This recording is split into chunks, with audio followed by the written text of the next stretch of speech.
The regular meeting of the Aurora City Council for Monday, August 9th, 2021 is called to order. Will the clerk please call the roll?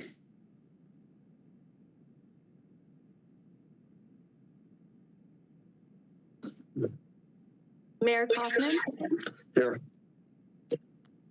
Mayor Pro Tem Bergen?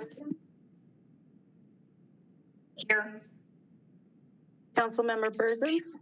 Here. Councilmember Coombs? Present. Councilmember Hiltz? Here. Councilmember Gardner? Here. Councilmember Gruber? He's trying to get on. Okay. Councilmember Lawson? I'm here. Councilmember Murillo?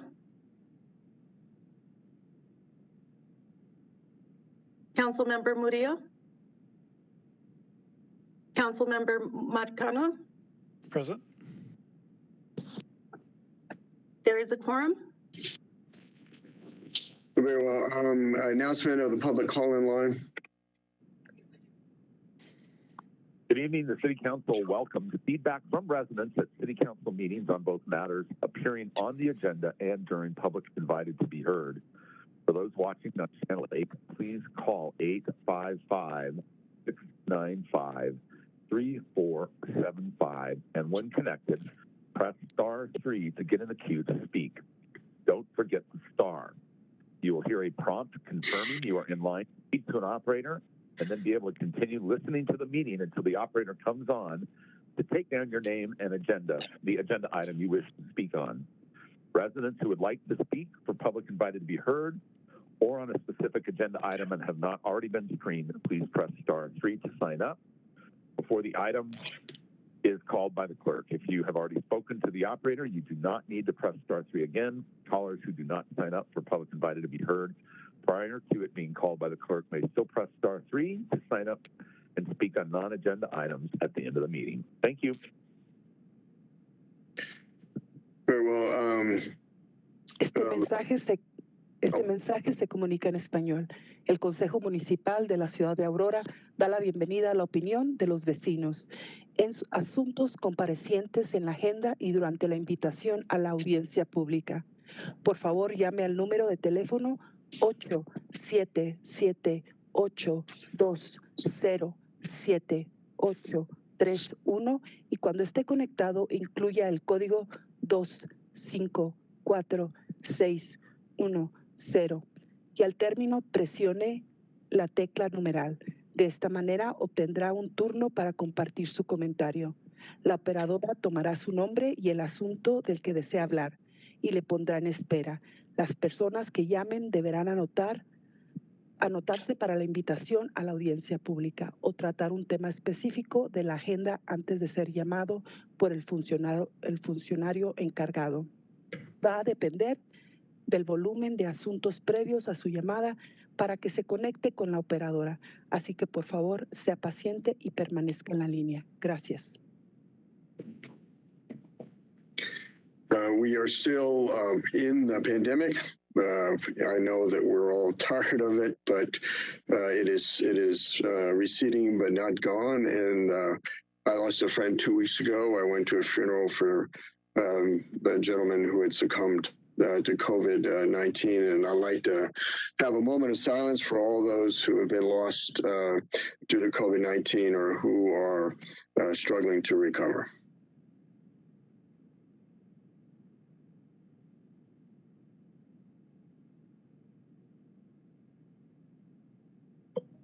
With that, please join me in the Pledge of Allegiance.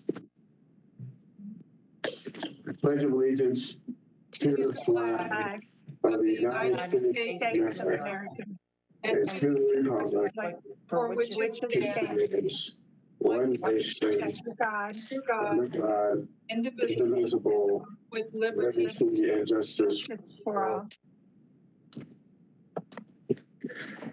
I need a motion for the approval of the minutes from May 24th, 2021. Mayor. Mayor Pro Tem. First, the executive session update. Oh, I'm sorry. During the executive session, we discussed two litigation and negotiations and litigation and a property negotiation. Let me defer to the Mayor Pro Tem on the last item. Yes, thank you, Mayor. And our last item was legal advice. Thank you. Need a motion to approve the minutes from May 24th, 2021. Mayor. Councilmember Marcano. So moved. It's been moved by Councilmember Marcano, seconded by Gruber. Councilmember Gruber to approve the minutes from May 24th, 2021. Discussion?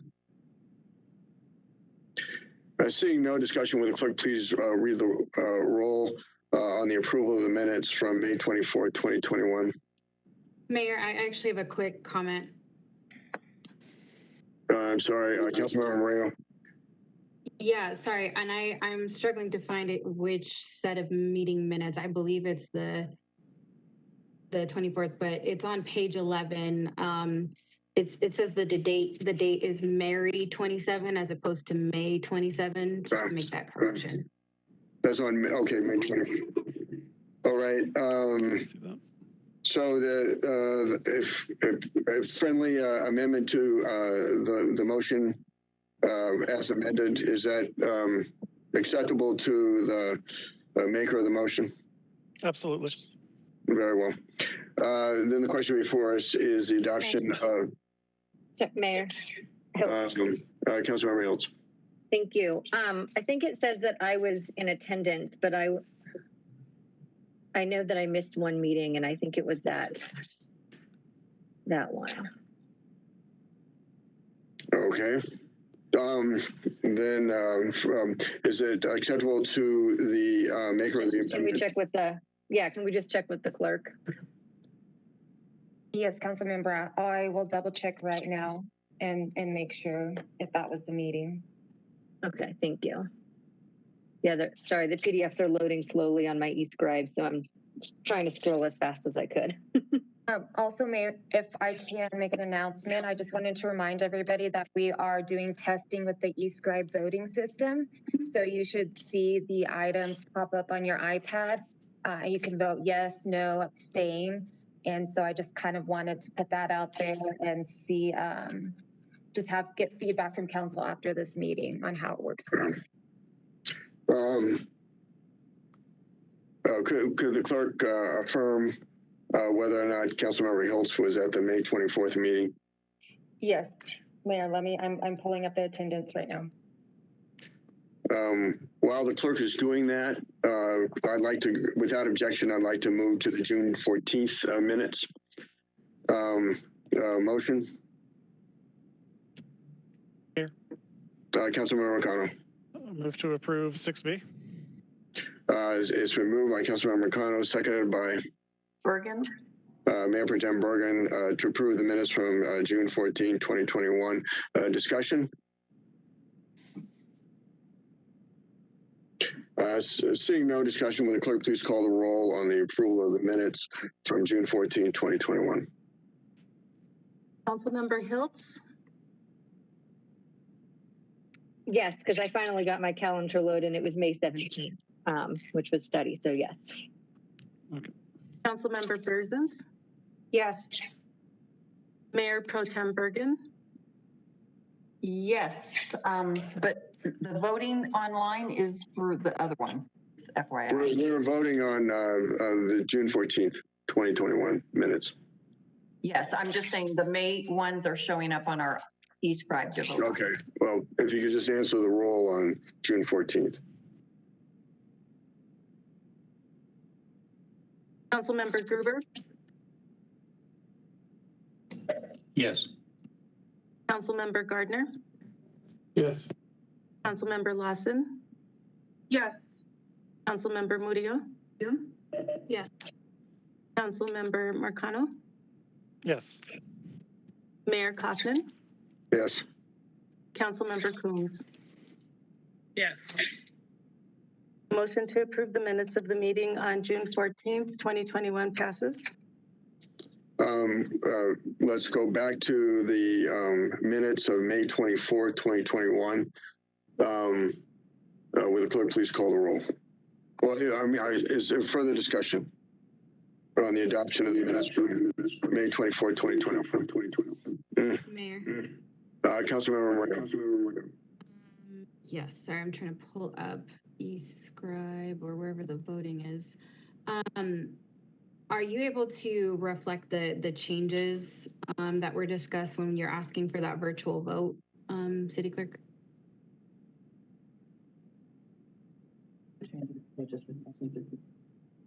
Oh, yes, I have to change it to, I'm sorry, it's echoing. Page 11, change Mary to May. Is that what you would request to Councilmember Studio? Yes, sorry, I'm just not, I wasn't seeing it on the virtual vote is all, but Oh, no, it won't change automatically, but yes, I will do that as an amendment. great, okay. Further discussion on the adoption of the minutes from May 24, 2021. Seeing none, will the clerk please call the roll on the adoption of the minutes from May 24, 2021? Mayor Kaufman, Yes. Councilmember Gruber, He's having difficulty getting on. Yes. Oh, Yes. Councilmember Murillo, Councilmember Coombs, Yes. Councilmember Berzins, Yes. Councilmember Gardner, Yes. Councilmember Hiltz, Yes. Sorry about that, Paul, earlier. Councilmember Lawson, Yes. Councilmember Marcano, Yes. Mayor Pro Tem Bergman. yes.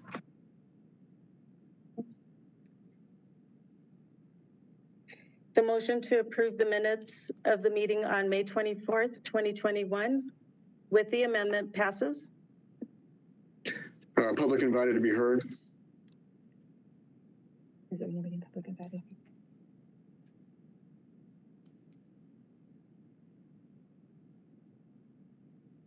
Is there a public invited to be heard? Mayor, we're checking right now, and we do have a few individuals in the line to speak. Very well. Please proceed. All right, Erica Dennison, you have 3 minutes. Go ahead. Great, thank you. Good evening, City Council. My name is Erica Dennison, and I have been a proud Aurora resident for nearly 9 years, and I love our community.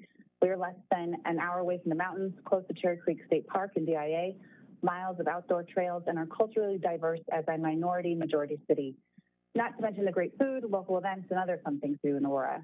I wanted to comment on the development plan for the East Bank Shopping Center at the intersection of Parker Road and Quincy, as I have some thoughts on this project, and I hope the following are considered. For 9 years, I have shopped at a local pet store, Pet Palace, that is in the East Bank Shopping Center. They've been independently owned and operated since 1993, nearly 30 years.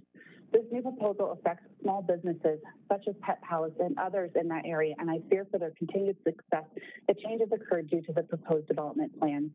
I've also read that there is no plan to remediate traffic in the area. The traffic intersection and light at Parker and Quincy is already quite eventful.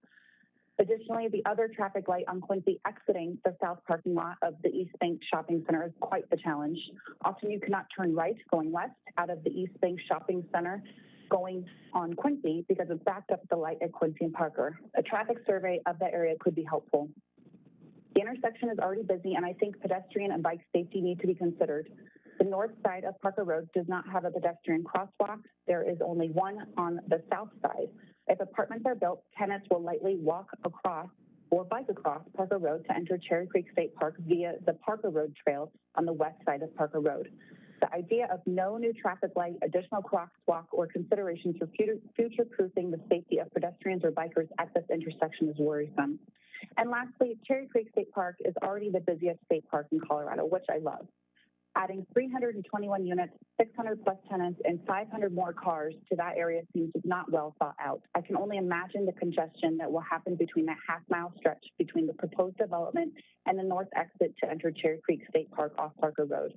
I understand revitalization of this area needs to happen to reinforce neighborhood services, housing, and local businesses. However, I feel putting an apartment complex at this location is going to be a huge issue for many who already call this area home or where businesses run. Many thanks for your valuable time. Thank you. Next is Test 40. You have 3 minutes.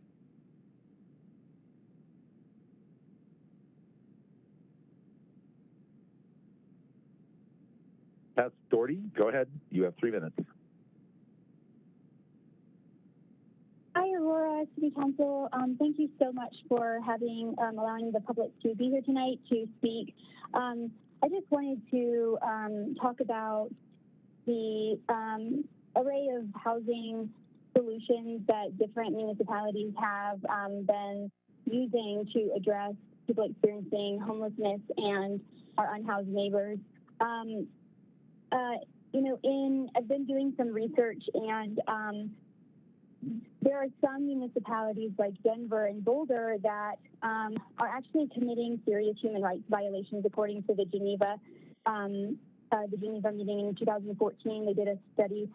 They released a paper on what qualifies as a serious human rights violation. And in Denver, we're actually committing 3 human rights violations a week with each sweep. And against hundreds, thousands at this point of people. And we're using taxpayer dollars to fund it.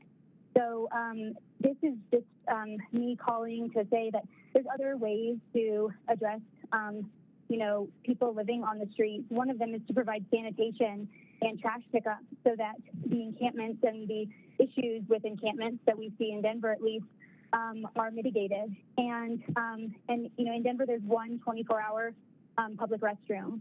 So I'm not sure, I apologize, I haven't done the research in Aurora, but there's not, if that is an issue as well, I would just urge you guys to look into measures like providing public restrooms and investing instead of, inhumane human rights violations. I would implore you guys to invest in public restrooms, trash pickup, water, and safer ways that respect the human rights and the dignity of people experiencing homelessness. There's a lot of, shelter-only models that we're seeing around the Denver metro area. And in 2020, on December 29th, 2020, 48th Street Shelter in Denver had a 32% COVID positivity rate. So to ask someone to go into a shelter with COVID still, we know the Delta variant is raging, and Governor Polis denied requests twice that Mayor Hancock made to prioritize people experiencing homelessness for the vaccine rollout. So we know that they're disproportionately, going to have issues with getting vaccinated, and even so, we are asking people to go into shelters, to congregate shelters indoors, and to lay their head down at night. Thank you. 3 minutes, sir. Okay, thanks. Next is Linda White. You have 3 minutes. Right, the dignity of people experiencing homelessness. There's a lot of, shelter-only models that we're seeing around the Denver metro area. Linda, you are live with the audience. You need to turn off the television. Okay.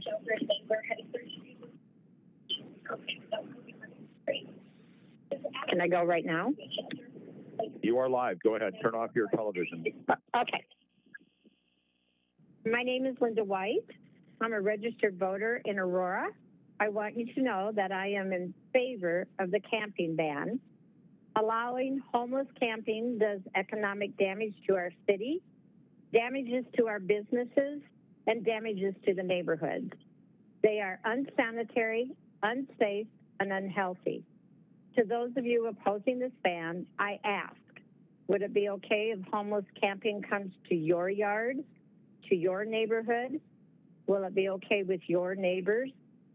Tent cities are a temporary answer, not a viable, humane, long-term solution. I urge you to vote for the camping ban. Thank you for the time to express my opinion. All right, thank you. Michelle, Streznak. Sorry if I mispronounced your last name. You have 3 minutes.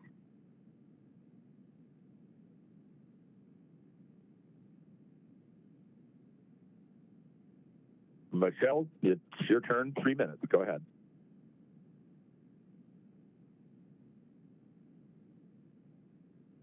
Camping from Hi, can you hear me? Can go ahead. Hello, I'm ready. Okay. Hi, thank you for listening to me speak tonight. My name is Michelle. I live in Aurora, Ward 1. I'm a doctorate of physical therapy student at the University of Colorado on the medical campus in Aurora. I'm here to speak on matters of public health. I'm asking Aurora City to, 1, create a local eviction ban to protect your residents from being pushed onto the streets. Housing is an essential part of our health. 2, I'm asking you to not pass the inhumane urban camping ban that is medically proven, guaranteed to create death as people die from heat stroke in the summer and hypothermia in the winter when their supplies are destroyed by police in sweeps. This is known, this has happened, people have died in Denver, dozens of people. 3, create enough affordable housing that no one needs to live on the streets or in shelters in the first place. Address the fact that affordable housing wait list is years long. Are people supposed to be arrested because they are waiting on this list that you have created? 4, provide designated sanctioned camping areas for those who do live in tents and are waiting to be put in affordable housing. It is safe. However, 5, ensure these camps are served with adequate sanitation and trash services, as these are human rights. If the concern of other citizens is that these are not sanitation-wise up to your par, then the city should address that instead of killing them. These are humans. These are not to be put in the back of your mind. These are people. These are humans. 6, related, I again ask for you to expand the co-responder police units that have trauma-informed social workers and mental health therapists ready to respond to crises 24/7 instead of the limited hours that they exist now. This is a proven unit. These co-responder units, they are proven to prevent violence against Aurora citizens in police encounters. The more people that are pushed onto the streets after the eviction moratorium, the federal one, is expired, this will be an issue as we have more people trying to survive. Again, I really advise that we have a local eviction ban to protect insane from ensuing. Do not pass the urban camping ban. Create more affordable housing. Provide designated sanctioned camping areas and ensure they have adequate sanitation and trash services. All right, thank you. Your 2 minutes are up. Thank you for listening. Have a good night.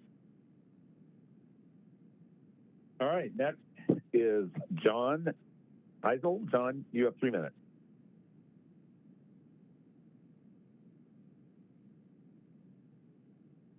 John, go ahead. You have 3 minutes. Thank you. Council members, thank you for your time. My name is John Eisel. I've been a resident of Aurora for over 10 years, but tonight I am here as a board member for Aurora Rise. We are a nonprofit organization whose mission is to support the victims of the Aurora theater shooting and remember those that we lost. Recently, as an extension of that mission, we have begun a campaign for a new group special license plate for the state of Colorado. At the recent Midnight Vigil and also at the 720 Foundation's Night to Remember, I talked with council members Murillo, Coombs, and Marcano, and it was suggested that I call in to let the rest of council know about our efforts. Unfortunately, since we're doing this over the phone, visually it's a little bit tough, but the design of the plate, as well as the commitment form and more information, is all online at www.aurorarise.org/werise.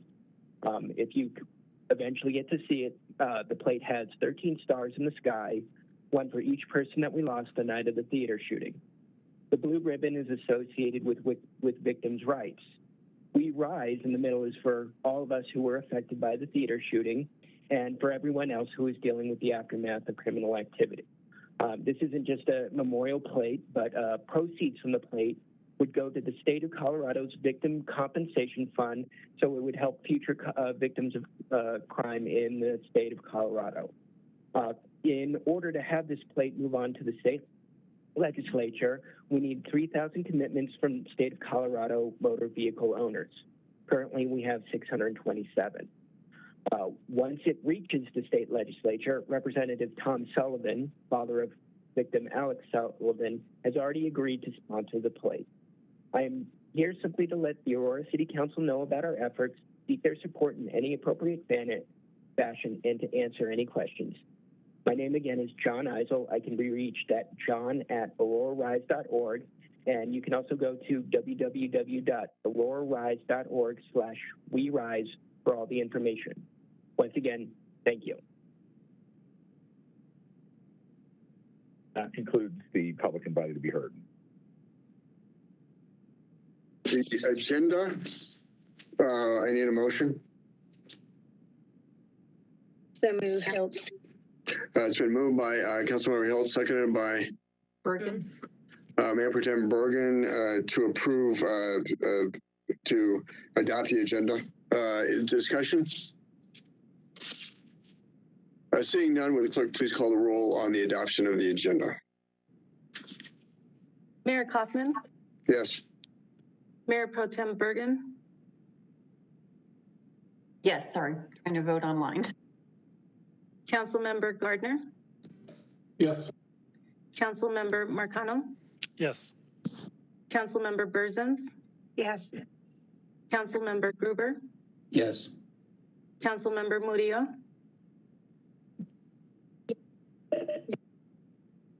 Councilmember Lawson, Yes. Councilmember Hiltz, Yes. Councilmember Coombs. Yes. The motion to adopt the agenda passes. I need a motion to adopt the consent calendar, items 10A through 10F. Mayor, motion to approve items 10A through F. Been moved by Councilmember Gardner, seconded by Gruber. Berzins. Councilmember Gruber to approve item 10A through 10F. Discussion? Seeing nothing with the clerk. I'm sorry. There's no discussion. Seeing none, will the clerk please call a roll on the adoption of the consent calendar, items number 10A through 10F. Mayor Kaufman, Yes. Councilmember Berzins, Yes. Councilmember Lawson, Yes. Councilmember Gruber, Yes. Councilmember Murillo,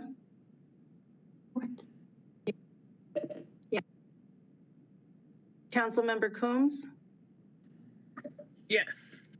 Councilmember Gardner, Yes. Mayor Pro Tem Bergen, Yes. Councilmember Hiltz, Yes. Councilmember Marcano. Yes. The motion to adopt the consent calendar passes.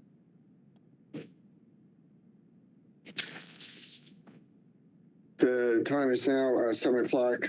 Council will stand in recess for 5 minutes, reconvene at 7:05 for purposes of making an announcement for the public call-in line.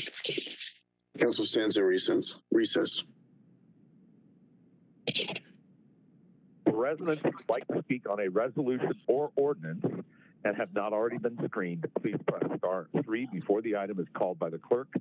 For those watching on Channel 8, please call 855-695-3475 to be connected and then press star 3. Also, it's good to note there's a delay if you're watching in the television, so listen on the phone once you've been screened. Council is taking a short break to allow for additional speakers to sign up. Again, be patient and stay on the line until the operator is able to take down your information. As long as you hear the prompt after pressing star 3 and can hear music hold, you are in line to speak to an operator. And if you've already been spoken to an operator, you do not need to press star 3 again. Thank you.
The August 9th meeting of the Aurora City Council is now called back into session.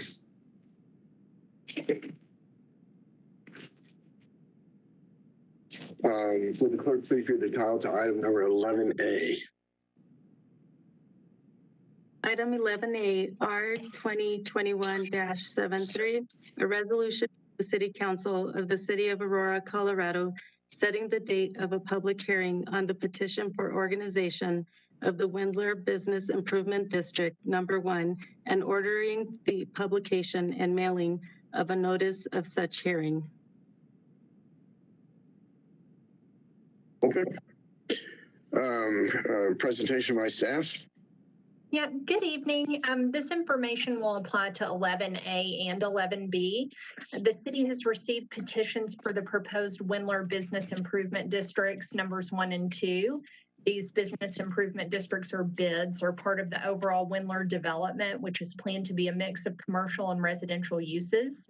Bids are able to provide different services than metropolitan districts, such as economic development services, marketing, and advocacy.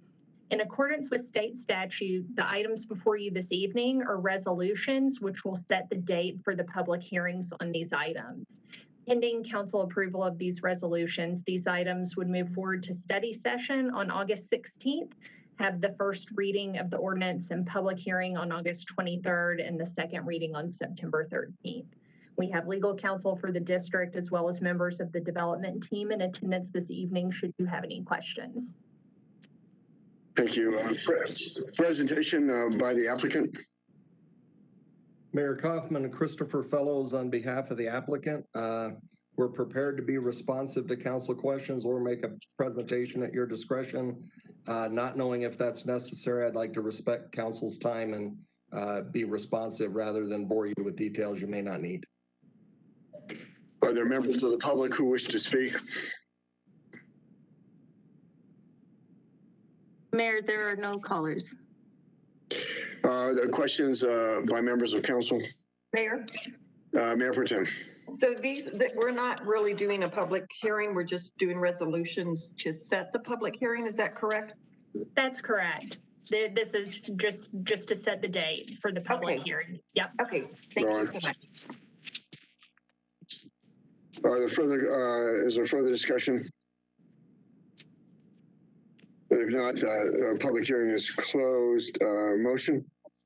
Mayor, move to approve 11A. Councilmember Gruber. It's been moved by Councilmember Gruber, seconded by Burzins. Councilmember Burzins to approve item number 11A. Discussion? Seeing no discussion, would the clerk please call the roll on the approval of item number 11A? Councilmember Coombs? Yes. Mayor Pro Tem Bergen? Yes. Councilmember Murillo? Councilmember Murillo? Yes. Councilmember Gardner? Yes. Councilmember Burzins? Yes. Councilmember Lawson? Yes. Councilmember Marcano? Yes. Councilmember Gruber? Yes. Councilmember Hiltz? Yes. The motion to approve resolution R 2021-73 passes. Now, please read the title to item number 11B. Item 11B, R 2021-74, a resolution of the City Council of the City of Aurora, Colorado, setting the date of a public hearing on the petition for organization of the Windler Business Improvement District Number 2 and ordering the publication and mailing of a notice of such hearing. We've already heard from staff and the applicant. Is there a discussion? Motion on the adoption of item number 11B. Mayor, move to approve 11B. Moved by Councilmember Gruber, seconded by Bergen. Mayor Pro Tem Bergen to approve item number 11B. Discussion? Seeing none, the question before us is the adoption of item number 11B. Would the clerk please call the roll? Mayor Pro Tem Bergen? Yes. Councilmember Coombs? Yes. Councilmember Gardner? Yes. Councilmember Lawson? Yes. Councilmember Murillo? Yes. Councilmember Berzins? Yes. Councilmember Marcano? Yes. Councilmember Gruber? Yes. Councilmember Hiltz? Yes. The motion to approve Resolution R 2021-74 passes. The clerk now please read the title to item number 11C. Title or item 11C R 2021-75, a resolution of the City Council of the City of Aurora, Colorado, expressing the Aurora City Council support of the 12th Amendment to an intergovernmental agreement between the City of Aurora, Colorado, acting by and through its utility enterprise and the Urban Drainage and Flood Control District, doing business as Mile High Flood District, regarding design and construction of drainage and flood control improvements for First Creek Detention upstream of I-70 in Arapahoe County. Motion, brief presentation by staff. This is Sylvain Urenda, and I'm here on behalf of Sarah Young. And this project stemmed from a study done by the district in Aurora and the city. And we found that we needed to do some additional detention on First Creek. And we had a lot of alternatives. And what this amendment is doing is continuing to fund the project so that this district and Aurora can have enough money for the construction of the project. If this amendment is approved, the total project cost or total project funding available will be in the order of 8.5 million. Motion.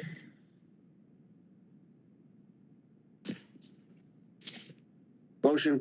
Mayor. Councilmember Marcano. Thank you, sir. Move to approve 11C. Moved by Councilmember Marcano, seconded by Coombs. Seconded by Councilmember Coombs to approve item number 11C. Discussion. Seeing none, will the clerk please call the roll on the adoption of item number 11C? Councilmember Hiltz? Yes. Councilmember Gruber? Yes. Councilmember Murillo? Councilmember Marcano? Yes. Councilmember Lawson? Yes. Councilmember Coombs? Yes. Mayor Pro Tem Bergen? Yes. Councilmember Berzins? Yes. Councilmember Gardner? Yes. The motion to approve Resolution R 2021-75 passes. Thank you. I will hand the virtual gavel over to the Mayor Pro Tem for purposes of considering item number 11D. Thank you, Mayor. Item 11D, if the clerk could please read the item. Item 11D, R 2021-76, a resolution of the City Council of the City of Aurora, Colorado, expressing the Aurora City Council's support of the Tri-County Health Department staying intact. Discussion? Madam Pro Tem? Yes. Thank you, Madam Pro Tem. I think that I'm certainly hoping that Tri-County Health will stay intact. I know there's a discussion to break it apart, in fact, into three potential pieces for the three counties that Tri-County represents in terms of providing public health services. And I think that would be a bad decision for several reasons. First of all, I think it would be definitely be an increased cost to the taxpayers. Aurora is in all three counties, and by having to create three separate bureaucracies, would simply add costs to the taxpayers and businesses alike who pay fees for the services.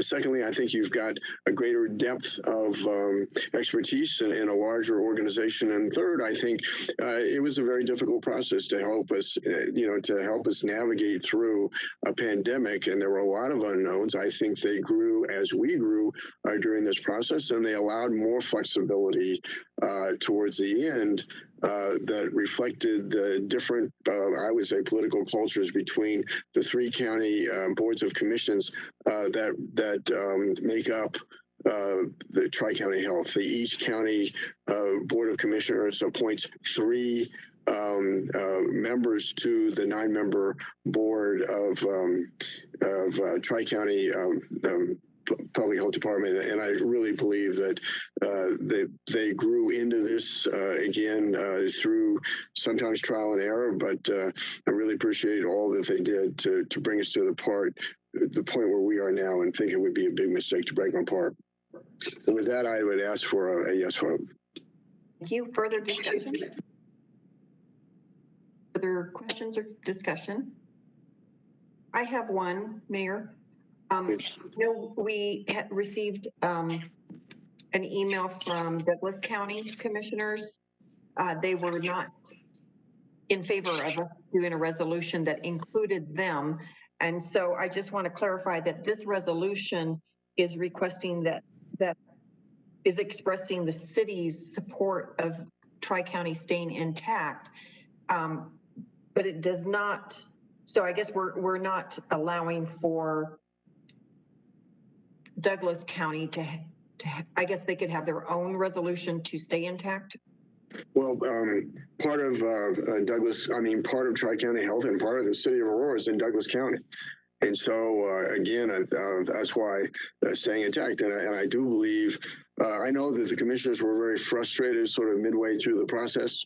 That didn't allow for the kind of flexibility I think they had at the end, later on in the process, where, they were allowed to go their own way on a number of public health issues.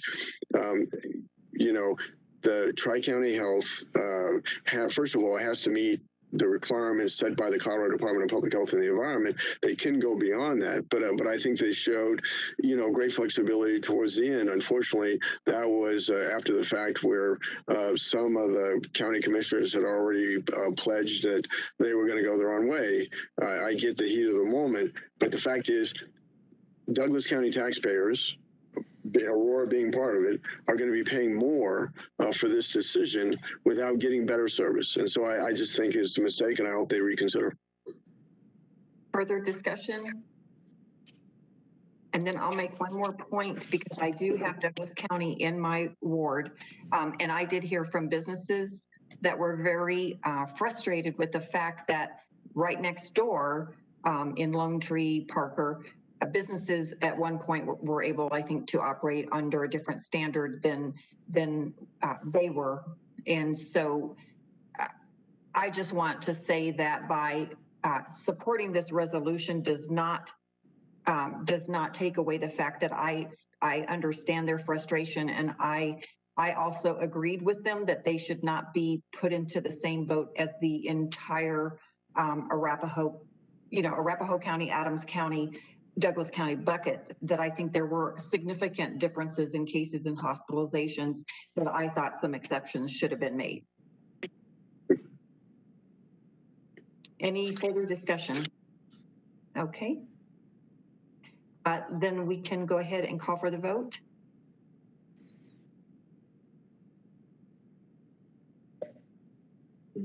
Mayor Pro Tem, we need a motion. Oh, sorry, we need a motion. Thank you. Mayor Pro Tem. Yes, Councilmember Marcano. Thank you. Move to approve 11D. Okay, and do we have a second? Second. Councilmember Coombs, thank you. Any objections? Okay, if we could then call for the vote. Councilmember Coombs? Yes. Mayor Pro Tem Bergen? Yes. Councilmember Lawson? Yes. Councilmember Berzins? No. Councilmember Marcano, Yes. Councilmember Murillo,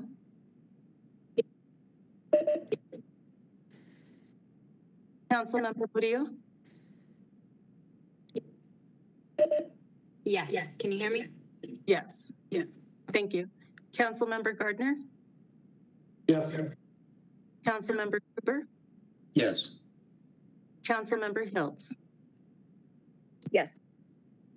The motion to approve resolution R 2021-76 passes. I reclaim my virtual gavel, and would the clerk please read the title of item number 11E? Item 11E, R 2021-77, a resolution of the City Council of the City of Aurora, Colorado, expressing the Aurora City Council's approval of the cooperative agreement for Generation Wild Northeast Metro Coalition, GOCO, grant program implementation. A brief presentation by staff. Thank you, Mayor Kaufman and City Council. This is Brian Green. I'm here on behalf of Pat Schuler, Manager of Open Space and Natural Resources. Aurora, through our naturalist team, are part of a coalition of cities and nonprofits who administer the Northeast Metro Coalition, providing GOCO grant-funded outdoor education programs to underserved communities in Northwest Aurora, Denver, and Commerce City. This cooperative agreement sets out the terms of how we work together with those other communities to provide these services. Motion. Mayor, So moved. Councilmember Coombs. move to approve 11E. It's been moved by Councilmember Coombs, seconded by Hiltz. Councilmember Hills to approve item number 11E. Discussion. Mayor? Mayor Pro Tem. Does this have an annual appropriation? I see that it says the city's contribution will be $5,000 annually. So is this something we approve every year? Yes, Councilmember Bergen, this was approved by council in February 2021, and then it is then appropriated by you annually in 3 installments. Thank you. Further discussion. Seeing none, will the clerk please call the roll on the adoption of item number 11E? Councilmember Cooper, I didn't hear. Who was the name? What was the name? Councilmember Gruber, Yes. Mayor Pro Tem Bergen, Yes. Councilmember Hiltz, Yes. Councilmember Lawson, Yes. Councilmember Murillo, Yeah. Councilmember Marcano, Yes. Councilmember Berzins, Yes. Councilmember Gardner, Yes. Councilmember Coombs. Yes. The motion to approve resolution R 2021-77 passes. Would the clerk now please read the title to item number 11F? Item 11F, R 2021-78, a resolution of the City Council of the City of Aurora, Colorado, expressing the Aurora City Council support of an intergovernmental agreement between the City of Aurora, Colorado, acting by and through its utility enterprise and the Urban Drainage and Flood Control District, doing business as Mile High Flood District, regarding design and construction of drainage and flood control improvements for Westerly Creek at Alameda and Dakota Avenue. A brief presentation by staff. Thank you, Council. Mayor and Council. This project again stems from a study conducted between the city and the district. And basically, the storm sewer in Alameda near Dakota Avenue is undersized and has to be upgraded. And the first part of this, part of the funding, which we're requesting $300,000 from the city and $300,000 from the district, is for the design. And then if we have any money left over, we will apply that to the construction, and we will be back with an amendment to fund the construction. Motion, Mayor. Persons? Councilmember Burzins. Thank you. Move to approve 11F. It's been moved by Councilmember Burzins, seconded by, I'm sorry, two people went at once. Oh, I think it said Mayor Pro Tem Bergen. Seconded by Mayor Pro Tem Bergen. Discussion? Seeing no discussion, will the clerk please call the roll on the adoption of item number 11F? Councilmember Gruber, Yes. Councilmember Lawson, Yes. Councilmember Murillo, Yes. Councilmember Hiltz, Yes. Councilmember Gardner, Yes. Councilmember Burzins, Yes. Councilmember Coombs, Yes. Councilmember Marcano, Yes. Mayor Pro Tem Bergen. Yes. The motion to approve Resolution R 2021-78 passes. Will the clerk now please read the title to item number 11G? Item 11G, R 2021-79, a resolution of the City Council of the City of Aurora, Colorado, expressing the Aurora City Council support of the City of Aurora, Colorado, funding We Cycle with Community Development Block Grant COVID-19 funding for their proposed activities during the year 2021. A brief presentation by staff. Yes, good evening, Council and Mayor. This is Rodney Milton, Community Development Manager. This is a resolution to enter into an agreement for $128,800 of CDBG CV funds, a part of the city's response for COVID-19 to We Cycle, an Aurora nonprofit for the provision of diapers, youth services, wipes, and other COVID-related needs. Motion? Mayor. Councilmember Marcano. Thank you, sir. Move to approve 11G. It's been moved by Councilmember Marcano, seconded by Yeah. Councilmember Murillo to approve item number 11G. Discussion? Mayor? Mayor Pro Tem. Yes, it sounds like a really good program, and especially that it is a Aurora nonprofit organization. Do we get any itemized list of who gets the supplies?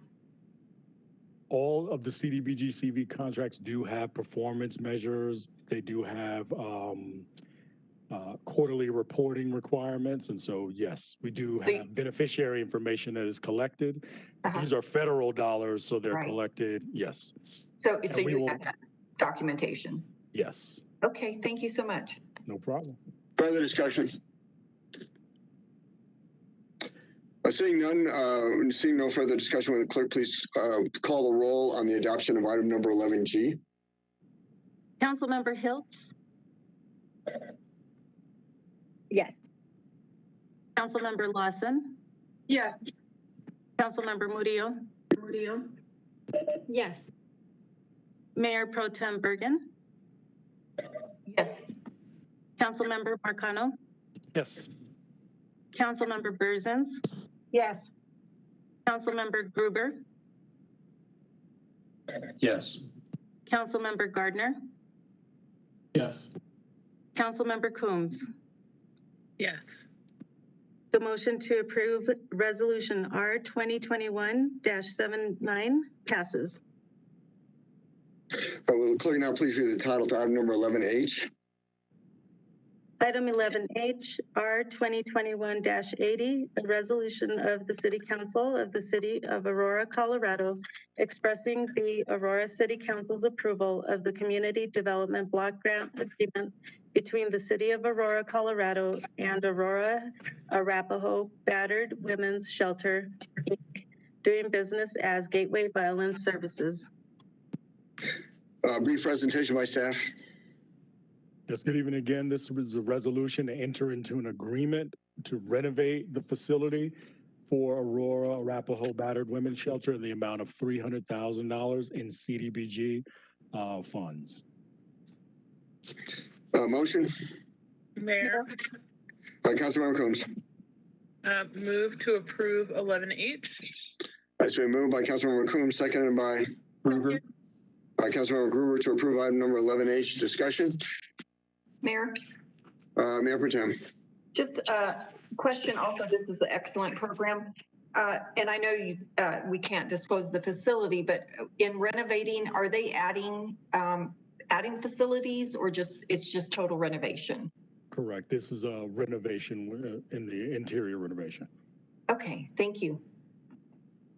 Further discussion. Seeing none, will the clerk please call the roll on the adoption of item number 11H? Councilmember Lawson? Yes. Councilmember Murillo? Yes. Councilmember Hiltz? She put in the chat that she had to step away, but she voted yes on e-scribe. Councilmember Gruber? Yes. Mayor Pro Tem Bergen? Yes. Councilmember Gardner? Yes. Councilmember Marcano? Yes. Councilmember Berzins? Yes. Councilmember Coombs? Yes. The motion to approve Resolution R 2021-80 passes. Would the clerk now please read the title of item number 11I? 11I R 2021-81, a resolution of the City Council of the City of Aurora, Colorado, expressing the Aurora City Council support of the 2021 Winter Round Affordable Housing Gap Financing Program, funding recommendation for Habitat for Humanity of Metro Denver. A brief presentation by staff. Absolutely. This is a resolution to enter into an agreement for the amount of $450,000 in federal home dollars. That is for Habitat for Humanity of Metro Denver for the acquisition and renovation of permanently affordable housing of up to about 10 units. Motion. Mayor. Councilmember Marcano. Thank you, sir. Move to approve 11I. So moved by Councilmember Marcano, seconded by Murillo. seconded by Councilmember Murillo to approve item number 11I. Discussion. Mayor. Councilmember Marcano. Thank you, sir. Just a quick clarification. Rodney, you said 10 units. I thought that there was more than that. This is for this is this tranche of funding. This is Understood. Mountain View, right? Yeah. Okay, gotcha. Thank you for the clarification. No problem. Further discussion. Yes, Mayor. Mayor Pro Tem. So the 10 units would be in Aurora, correct? That is correct. Okay, thank you. Further discussion. Berzins? Councilmember Berzins. Thank you. Have we had neighborhood meetings on these proposed units? I believe we have, however, this is related to the funding portion, so I'm not certain. This is for the acquisition and renovation. Right, but if the neighbors, I mean, if there was strong resistance to it, we would have to go back and talk about it. The funding is for the activities, and so they could be within the entire city. Okay, thank you. No problem. Further discussion. Seeing no further discussion, would the clerk please call the roll and the adoption of item number 11I? Councilmember Berzins? Yes. Councilmember Hiltz? Yes. Councilmember Gardner? Yes. Councilmember Murillo? Yes. Councilmember Coombs? Yes. Councilmember Marcano? Yes. Councilmember Lawson? Yes. Mayor Pro Tem Bergen? Yes. Councilmember Gruber? Yes. The motion to approve Resolution R 2021-81 passes. Would the clerk now please read the title to item number 11J? Item 11J R 2021-82, a resolution of the City Council of the City of Aurora, Colorado, authorizing the assignment of the city's 2021 private activity bond allocation to the Housing Authority of the City of Aurora, doing business as Aurora Housing Authority. Brief presentation by staff. Yes, this is a resolution for the assignment of the City of Aurora's $21,050,797 in private activity bonds to the Aurora Housing Authority. PAB funds will be used for the following projects that will come before council pending other low-income housing tax credit rewards. That's the Aurora Housing Authority's project at Peoria Crossing for 100 units. Proposed 100 units for $13 million. That's Archway Investment Corp with Greenleaf Villa Verde at $4 million. This is a preservation deal preserving 84 units of affordable housing. And it's a Zocalo Community Development group for $4 million at 15 South Sable. That is a transit-oriented development project that is proposing 154 units. Motion. Mayor, Councilmember Coombs. move to approve item 11J. So moved by Councilmember Coombs, seconded by. Second. Excuse me, Councilmember McConnell, to approve item number 11J. Discussion. Seeing no further discussion, will the clerk please call the roll on the adoption of item number 11J? Councilmember Coombs. Yes. Mayor Pro Tem Bergen. Yes. Councilmember Gardner. Yes. Councilmember Berzins. Yes. Councilmember Marcano. Yes. Councilmember Lawson. Yes. Councilmember Gruber. Yes. Councilmember Hiltz. Yes. Councilmember Murillo. Yes. The motion to approve Resolution R 2021-82 passes. Will the clerk now please read the title to item number 11K? 11K R 2021-83, consideration to approve a resolution of the City Council of the City of Aurora, Colorado, approving an intergovernmental agreement between the City of Aurora, Colorado and Arapahoe County, Colorado for a coordinated election to be held November 2nd, 2021. Brief presentation by staff. Yes, Mayor, this is Katie. This is going to be the IGA to work with Arapahoe County for the coordinated election on November 2nd, 2021. There is an additional section that was added per request from the study session. Arapahoe County did add, the county shall make available all election notices, data, and related information to candidates, candidate committees, and interested parties simultaneously or as close to the same as practicable. So that is the only change from the study session to this IGA. Councilmember Gruber. Thank you. Thank you. The reason I had asked for that was because at our last election in 2019, the county clerk, Joan Lopez, decided that she wanted to make a change to the date of the publication or the ballot distribution.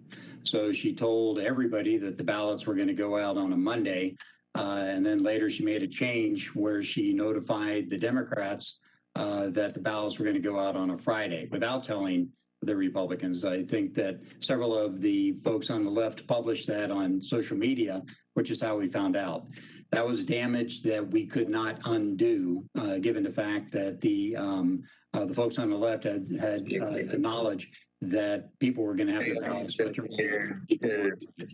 So that's what caused the change. I'm glad to see the changes were made. Mayor? I'm sorry, did I already ask for a motion on this? No. No, but Mayor. Councilmember Coombs, why don't we do the motion and then we'll go into the discussion. I'm sorry if I forgot to do the motion. Sure. A motion? Mayor, move to approve 11K. So moved by Councilmember Coombs, seconded by Bergen. Mayor Pro Tem Bergen to approve item number 11K. Discussion. Mayor, can we just get some kind of documentation demonstrating any change to the time that the ballots went out? Because this keeps being said and repeated, And I don't recall any changes to the dates of ballots being released in 2019. I think they were pretty consistent and published well ahead of time. So I don't want us to be having these conversations on the public record claiming that our city clerk or our county clerk was cheating, essentially, when I don't recall any such changes. So if that's going to be published in our minutes and on the public record, I'd like us to have some kind of documentation of that change, please. Further discussion. Mayor Dave Gruber, may I respond? Councilmember Gruber. Okay, so the only thing that's out there is saying that it's been released were a number of candidates. I think Councilmember Coombs was running in that election, but as several of the candidates posted that the information was sent out earlier. So the county clerk, Joan Lopez, did not send a note out to everybody saying, I've changed the dates when the ballots are going to be mailed. She simply made the change and informed the folks on the left, and the folks on the left put it on social media. So there's not really a report where the county clerk, Joan Lopez, announced that she violated the rules. There was only the fact that she did, as identified by the social media of the candidates that were running. Further discussion. Mayor. Councilmember Coombs. As far as I recall, the dates that people said ballots were coming out were the dates that had been published prior to that point, saying that the ballots were coming out. So that's my concern, is that there's a claim that somehow the dates were changed, and I don't recall that happening. So unless there is some kind of documentation that there was one date published and then a different date published, I, again, don't think we should be making these kinds of claims on the public record. Mayor? Mayor Dave Gruber.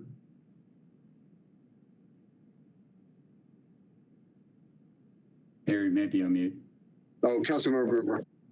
So just in response to that, I think the minutes should reflect the positions that I have said. I think the minutes should reflect the position that Councilmember Coombs has said, and so that way the minutes are accurate.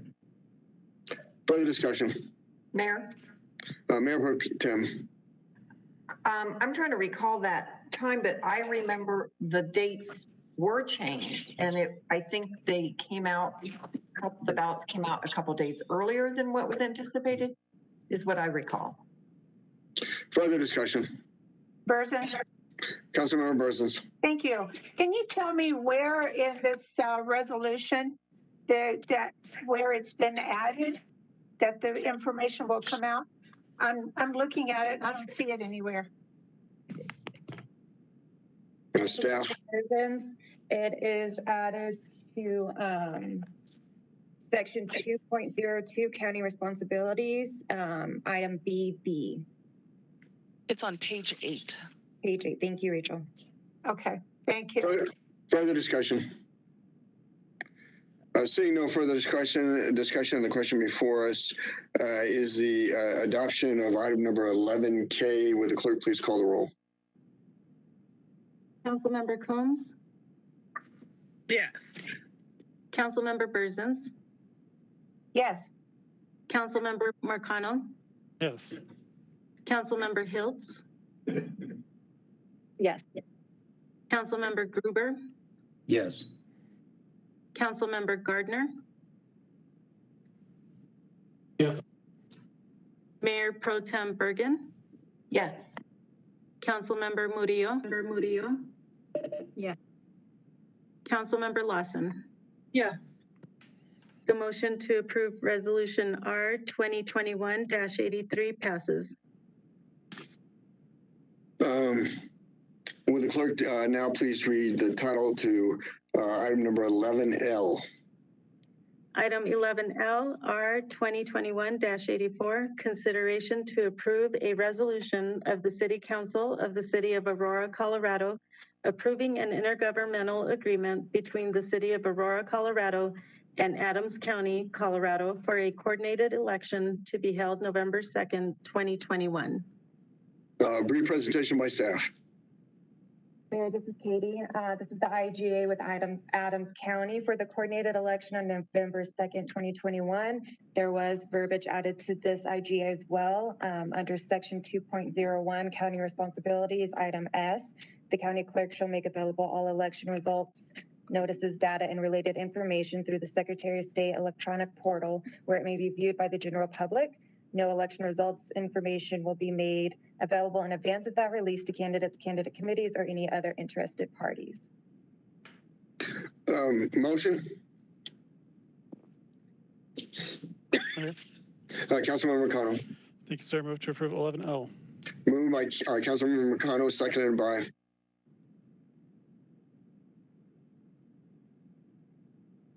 Second. Seconded by Councilmember Lawson to approve item number 11L. Discussion? Mayor? Seeing no discussion, will the clerk please call the roll on the adoption? Oh, I'm sorry, Mayor Pro Tem. Yeah, I just, on this one, from the last election with Adams County, I recall there was a mix-up on precincts between Ward, I think it was 4 and 5 were transposed or whatever on the ballot. And I can't recall how they corrected it. I think they had to send out like an additional ballot, if I recall, but I guess it would be addressed in the IGA, correct? Yes, Mayor Pro Tem, and we actually have our IT and planning department working with Adams County to verify the voter registration and the address confirmation to make sure that all the wards and addresses are correct. Okay. And so I can update you with that in an email. And I'm sorry, I read the section for Douglas County. This one was Adams County IGA. We actually did not make any changes to this IGA. So it is the same one from the study session with no sections added. Okay, thank you. Mm-hmm. Is that for the maker of the motion? Is that acceptable? Yes. Councilmember McConnell. Okay, very well. Yes. And Mayor? Yes, please proceed. Thank you, sir. Yes, I did want to, I think, just clarify, Mayor Pro Tem Bergen, just for the public's benefit as well. The issues with Adams County were, I think, the at-large ballots said only choose one or something like that. It said that you couldn't choose two, so they had to reissue a significant amount of ballots, and who knows what impact that had. And the area that you're discussing, I don't recall if they reissued ballots for Ward 4 or Ward 5, or if they just saw that the precincts had been drawn incorrectly for some time and let it play out that way. And maybe that's something that the clerk can comment on if they're in the know. I can clarify. Oh, sure. Yeah, so actually what the issue is there is one precinct that is split between wards 4 and 5, which I hope gets fixed in redistricting because it's a very weird precinct that wraps all the way around the entire Cherry Creek Reservoir in a way that basically those people are not contiguous to each other except insofar as they are all around the park.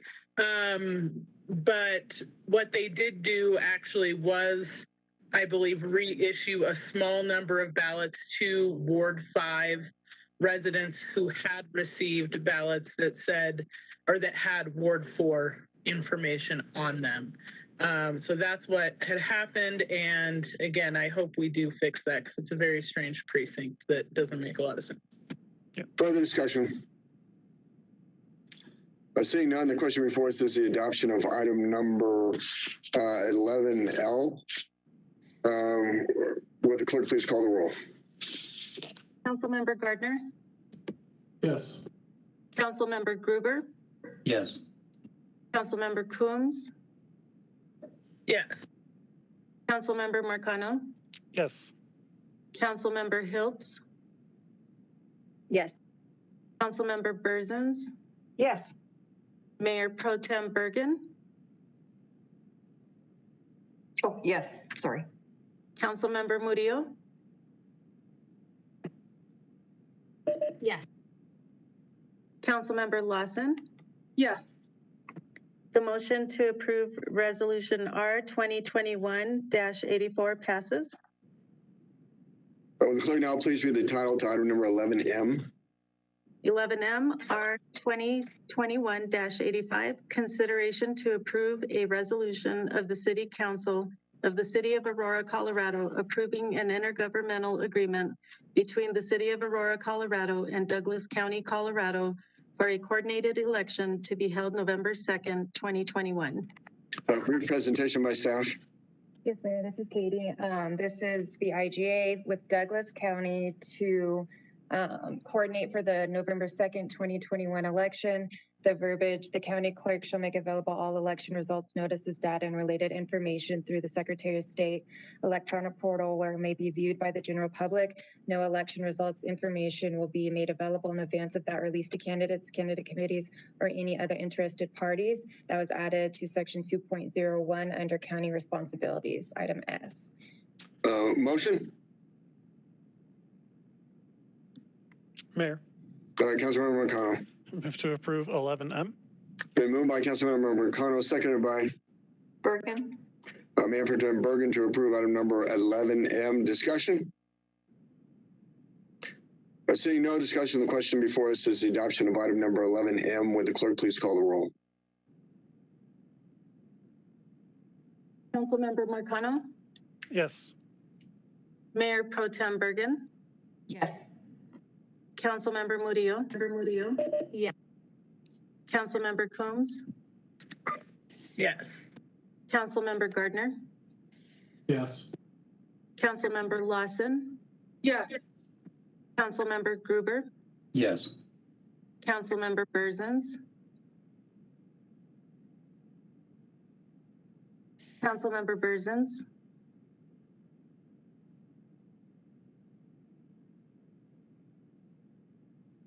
Councilmember Hiltz. Yes. The motion to approve Resolution R 2021-85 passes.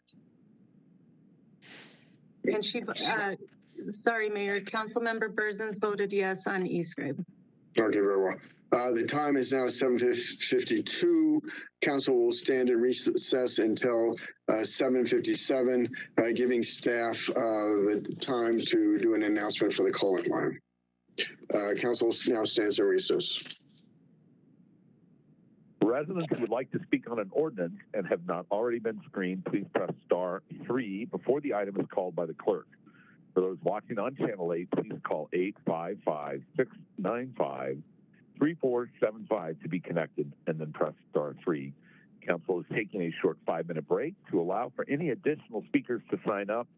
Again, please be patient and stay on the line until the operator is able to take down your information. As long as you've heard the prompt after pressing star 3 and can still hear the music hold, you are in line to speak to an operator. And if you have already been screened by the operator, you do not need to press star 3 again. Thank you.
The time is now 7:57. Will the clerk now please read the title of item number 12A? Item 12A, 2021-27, for an ordinance of the City Council of the City of Aurora, Colorado, approving the second amended and restated service plan for WH Metropolitan District Number 1 and consolidated service plan for the WH Metropolitan District Numbers 2 through 10, and authorizing the execution of an intergovernmental agreement between the City of Aurora, Colorado, and the districts. Presentation, I'm sorry, the public hearing is now open. Presentation by staff. Yes, and I would just like to say on all the districts this evening, we do have legal representation as well as members of the development team for each respective district here for questions. Regarding the WH districts, they are located southeast of Harvest and southeast of 56, west of Harvest and east of Piccadilly Road. The size of the district will be 236 acres with an additional 627 acres in an inclusion area. The district will consist of a mixed use and residential development, and the population projection is anticipated to be 5,625 residents. Wish to speak as well? Does the applicant wish to speak as well? Mayor and Council, Christopher Fellows again, getting to be like a paperweight on your desk. On behalf of the districts, this is a part of the Windler master plan community that we've spoken about before, bringing two of the Windler districts that were approved in the early 2000s kind of up to date and up to code with new standard district policy of the city and some of the newly adopted things by the state legislature and part of the Windler master plan that we've discussed. And I'm ready to answer any questions as needed. Thank you. Are there members of the public that wish to speak? Mayor, there are no members of the public on the line. Are there questions by members of City Council? Seeing none, the public hearing is now closed. Motion? Mayor, move to approve 12A. It's been moved by Councilmember Gruber, seconded by Burzins. Seconded by Councilmember Burzins to approve item number 12A. Further discussion? Seeing none, would the clerk please call the roll on the adoption of item number 12A? Mayor Pro Tem Bergen? Yes. Councilmember Hiltz? Yes. Councilmember Murillo? Councilmember Murillo? Yes. Councilmember Gruber? Yes. Councilmember Gardner? Yes. Councilmember Lawson? Yes. Councilmember Marcano? Yes. Councilmember Burzins? Yes. Councilmember Coombs? Yes. The motion to approve ordinance 2021-27 passes. Clerk, now please read the title of item number 13A. Item 13A, R 2021-86, a resolution of the City Council of the City of Aurora, Colorado, approving the service plan for the Buckley Yard Metropolitan District Numbers 1 through 2 and authorizing the execution of an intergovernmental agreement between the City of Aurora, Colorado, and the districts. Public hearing is now open. Presentation by staff. The Buckley Yard Metropolitan District Numbers 1 and 2 are located at the southeast corner of East Alameda Drive and South Airport Boulevard. It is approximately 37 acres in size and is projected to be a residential district with a population of 598 residents. Does the applicant wish to speak? Good evening, Mr. Mayor, Council. It's Kristen Bear with White Bear and Ankley. I don't have a prepared presentation for you this evening, but would note that this is a service plan that's consistent with your current model. No deviations have been requested, nor have we received any objections to the service plan. I'd be happy to answer any questions you might have. Are the members of the public, I'm sorry, are there members of the public that wish to speak? Mayor, there are no members of the public. Questions by members of council?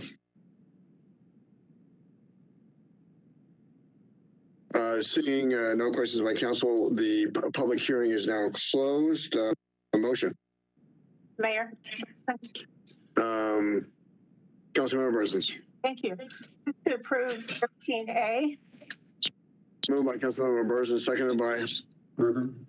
Seconded by Councilmember Gruber to approve item number 13A. Discussion. Seeing none, will the clerk please call the roll on the adoption of item number 13A? Councilmember Gardner. Yes. Councilmember Combs.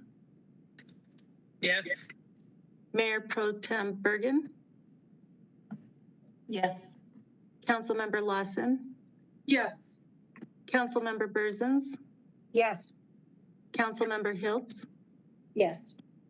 Councilmember Gruber. Yes. Councilmember Marcano. Yes. Councilmember Murillo. Yes. The motion to approve Resolution R 2021-86 passes. Will the clerk now please read the title to item number 13B?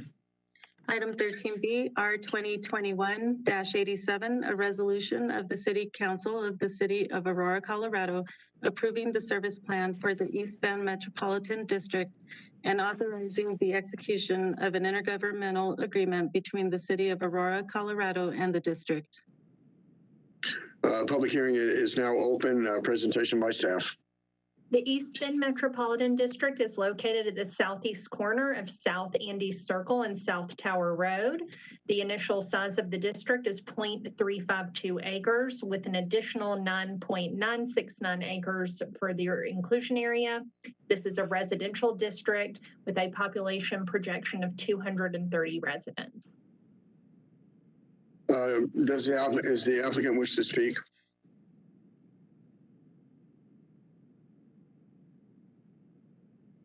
Is the applicant present? Good evening, Mayor Paula Williams with McGeady Becker. And we just want to note that the service plan is consistent with the model. We haven't received any objections, and we're happy to answer any questions that council may have. Thank you. Is there anybody from the public that wishes to speak? Mayor Kaufman, there are no members of the public wishing to speak. Thank you. Questions by council of the staff or the applicant? Seeing none, the public hearing is now closed. Motion? Mayor. Mayor Pro Tem Bergen. Motion to approve 13B. It's been moved by Mayor Pro Tem Bergen, seconded by Berzins. Seconded by Councilmember Berzins to approve item number 13B. Discussion? Seeing no discussion, will the clerk please call the roll on the adoption of item number 13B? Councilmember Marcano. Yes. Councilmember Coombs. Yes. Councilmember Murillo. Yes. Councilmember Berzins. Yes. Councilmember Gruber. Yes. Councilmember Lawson. Yes. Councilmember Gardner. Yes. Councilmember Hiltz. Yes. Mayor Pro Tem Bergen. Yes. The motion passes to approve resolution number R 2021-87. Will the clerk now please read the title to item number 13C? 13C R 2021-88, a resolution of the City Council of the City of Aurora, Colorado, approving the service plan for the Blue Eagle Metropolitan District numbers 1 through 5 and authorizing the execution of an intergovernmental agreement between the City of Aurora, Colorado and the districts. Public hearing is now open. Presentation by staff. Blue Eagle Metropolitan Districts numbers 1 through 5 are located west of North Hudson Road between East 26th Avenue and East Colfax Avenue. The district's initial boundaries are 406 acres with an additional 114 acres of inclusion area, and this will be a commercial district. There is no population impact on this. Presentation by the applicant. Good evening, Mr. Mayor, members of council. This is Blair Deckoner with White Bear and Ankley. I'm representing the applicant. I do not have a formal presentation, but the service plan we've submitted is consistent with your model service plan, and we have received no objections to the service plan. Does anyone from the public wish to be heard? Mayor, there are no members of the public wishing to be heard. Are there questions from council of the staff or the applicant? Seeing none, motion. Mayor, move to approve 13C. It's been moved by Councilmember Gruber, seconded by Gardner. Seconded by Councilmember Gardner to approve item number 13C. Discussion? Seeing no further discussion, will the clerk please call the roll on the adoption of item number 13C? Councilmember Hiltz? Yes. Councilmember Gruber? Yes. Councilmember Berzins? Yes. Councilmember Coombs? Yes. Councilmember Marcano? Yes. Councilmember Lawson? Yes. Mayor Pro Tem Bergen? Yes. Councilmember Gardner? Yes. Councilmember Murillo? Yes. The motion passes to approve resolution R 2021-88.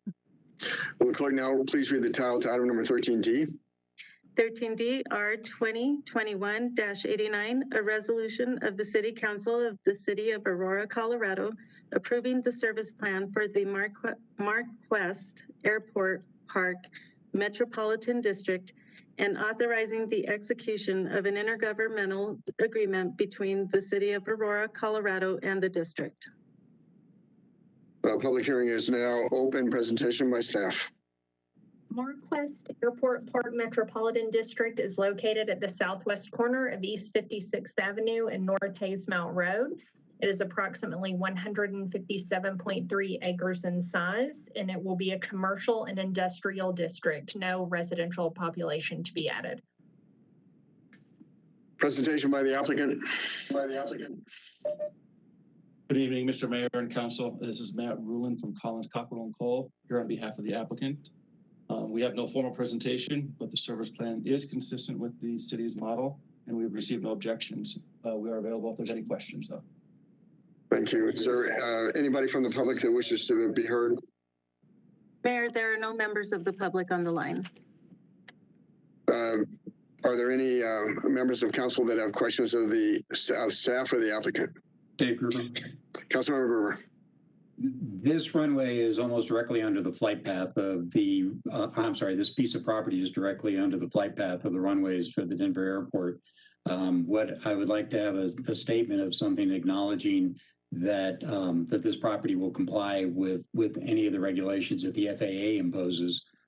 Is that your understanding? Is that what you intend to do? Most definitely, we would have to comply with any regulations of FAA when we develop the property. All right, thank you. Further questions of staff or the applicant?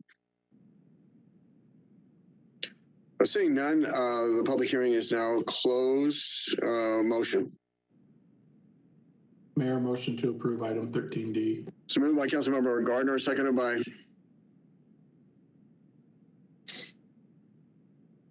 Second.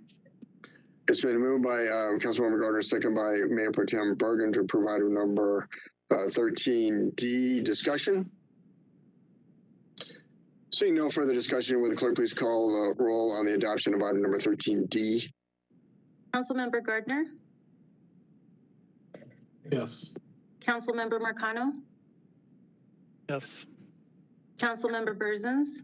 Yes. Councilmember Coombs? Yes. Mayor Pro Tem Bergen? Yes. Councilmember Murillo? Yes. Councilmember Gruber? Yes. Councilmember Hiltz? Yes. Councilmember Lawson? Yes. The motion passes to approve Resolution R 2021-89. Will the clerk now please read the title to item number 13E? 13E R 2021-90, a resolution of the City Council of the City of Aurora, Colorado, approving the service plan for the overlook at Kings Point South Metropolitan District and authorizing the execution of an intergovernmental agreement between the City of Aurora, Colorado, and the district. Public hearing is now open. Presentation by staff. Overlook at Kings Point South Metropolitan District is located east of E470 and west of Aeroshaft Trail. The size is 103.21 acres, and this will be a residential district with a population projection of 609 residents. Presentation by the applicant. Good evening again, Mr. Mayor and Council. This is Matt Rulin once again with Collins Cockrell & Cole here on behalf of the applicant.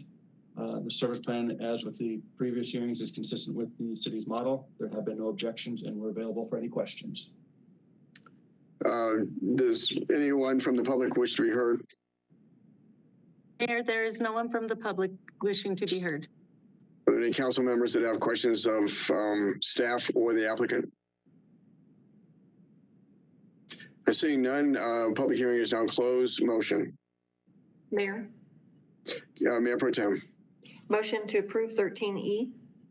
So moved by the Mayor Pro Tem, seconded by Gruber. Councilmember Gruber to approve item number 13E. Discussion? Seeing no further discussion, will the clerk please call the roll on the adoption of item number 13E? Councilmember Murillo? Yes. Councilmember Marcano? Yes. Councilmember Gruber? Yes. Councilmember Hiltz? Yes. Mayor Pro Tem Bergen? Yes. Councilmember Lawson? Yes. Councilmember Berzins? Yes. Councilmember Coombs? Yes. Councilmember Gardner? Yes. The motion passes to approve resolution number R 2021-90. The time is now 8:15. Council will stand in recess until 8:20 to give time for the staff to make an announcement for the call-in line. Council is now in recess. Residents who would like to speak on an ordinance and have not already been screened, please press *3 before the item is called by the clerk. For those watching on Channel 8, please call 855-695-3475 to be connected, and then press *3. Council is taking a short break to allow for any additional speakers to sign up.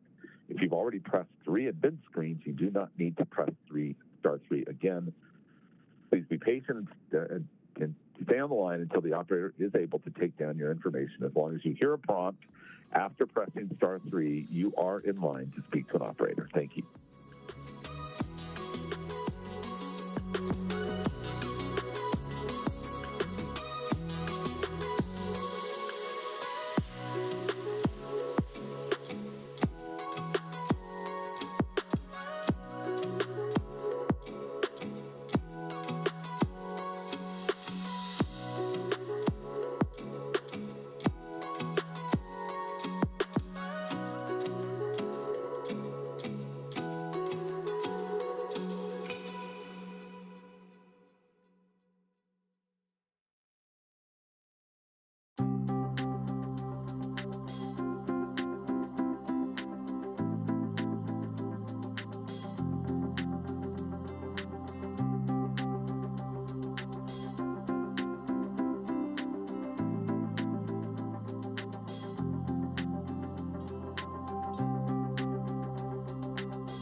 Aurora City Council is now back in session. And I'm going to hand my virtual gavel over to the Mayor Pro Tem for purposes of considering item number 14A. Thank you, Mayor. And could the clerk please read the title of 14A? Item 14A 2021-28 for an ordinance of the City Council of the City of Aurora, Colorado, adding a new section to be numbered 94 through 122 to the city code pertaining to prohibiting unauthorized camping on public or private property, and adding Article 4, Sections 114 through 106 through 114-112 to Chapter 114 pertaining to abating unauthorized camps on public property. Thank you. Do we have public invited?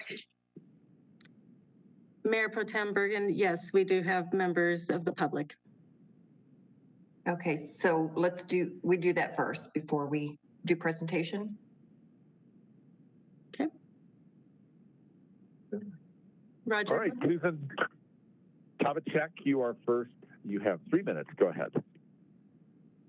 Hello, my name is Susan Tabacek, and I'm here with my daughter, Tanya Tabacek. We are both here to voice our opinion on the homeless camping around our community. We live in Ward 3. We deal with it a lot. I am a Colorado native, and so is my daughter. As we feel that not all council members are representing their constituents, instead voting their personal beliefs on the issue. As a union steward, before I retired, I was told personal hat and put on my constituent hat because I should not be voting my personal beliefs. We didn't see the ability for Aurora citizens to voice their opinion on the issue the first time. We feel these people have not all lost their jobs due to COVID. They don't clean up after themselves. Where do they go to the bathroom? It's unsanitary. And don't say they go to stores because at night stores are closed. They don't pay taxes for the use of the city property like we have to. I understand some might have mental issues. They need to get help. But many, because I bet them, like their drugs and alcohol and like living for free. What is bad? You aren't supposed to live in Aurora or Colorado. There is an exception. It says, except as otherwise provided in section 33-15-108, paren 2, paren, and 42-4-1-1406, C.R. Littering is a class 2 petty offense punishable upon conviction by a mandatory fine of not less than $20 nor more than $500 upon conviction. What is bad? I see many people feel sorry for them. I don't. And those living in the vicinity of them or seeing them outside of businesses like Best Buy, on the ramps, under the bridges in my neighborhood, because people in the risky neighborhoods don't deal with it. Wow. Other states, people coming from other states, what do they think of us? You have a chance to stop this. I wonder how many of you have the guts to do so. Like I said, how many of you constituents how many of your constituents, and have you asked them, approve of this? Or is this about your voting, your personal feelings, or the way your political party has told you to vote? Thank you again. This is Susan Tabacek, Ward 3, living with this constantly in my area. Have a great day, and thank you for letting me talk. Bye. All right, next is Shelley McKittrick. Go ahead, you have 3 minutes. Good evening, Mayor and City Council. My name is Shelley McKittrick. I am here as a resident of Aurora and a registered voter in Ward 3. I am also here as a subject matter expert. National challenges create opportunities for innovative change. We have seen this historically dating back to the Great Depression, through the 2008 Great Recession, and today the COVID pandemic. Innovation is not criminalizing homelessness. Innovation leads to improved quality of life and wellness for the whole community. camping bans are cruel and traumatizing, cost a lot of money, and simply keep people in survival mode instead of making progress. Those funds are much better spent on housing solutions. I read the ordinance, and it says that this ordinance does not discriminate against a class of people, but an activity. However, everybody who is experiencing street homelessness are poor. They're living in poverty, and that is a economic class. If additional shelter is to be added, it cannot be a one-size-fits-all. Along with traditional congregate shelter, both sober and harm reduction models, there must be non-congregate, very low barrier, safe spaces for those who are currently camping. Examples that have been shown to work are right here in our own backyard. The Colorado Village Collaborative's Tiny Home Villages model and their safe outdoor spaces have been highly successful in exiting people from homelessness. And these are the same people that are on the sidewalks in Denver. So I object to the last caller's opinion. In addition to safe outdoor spaces, it sounds like we desperately need a safe parking program. Whatever organizations were to run these new programs need to have trauma expertise, peer-to-peer services, and a clear expertise in and working toward racial equity in their services.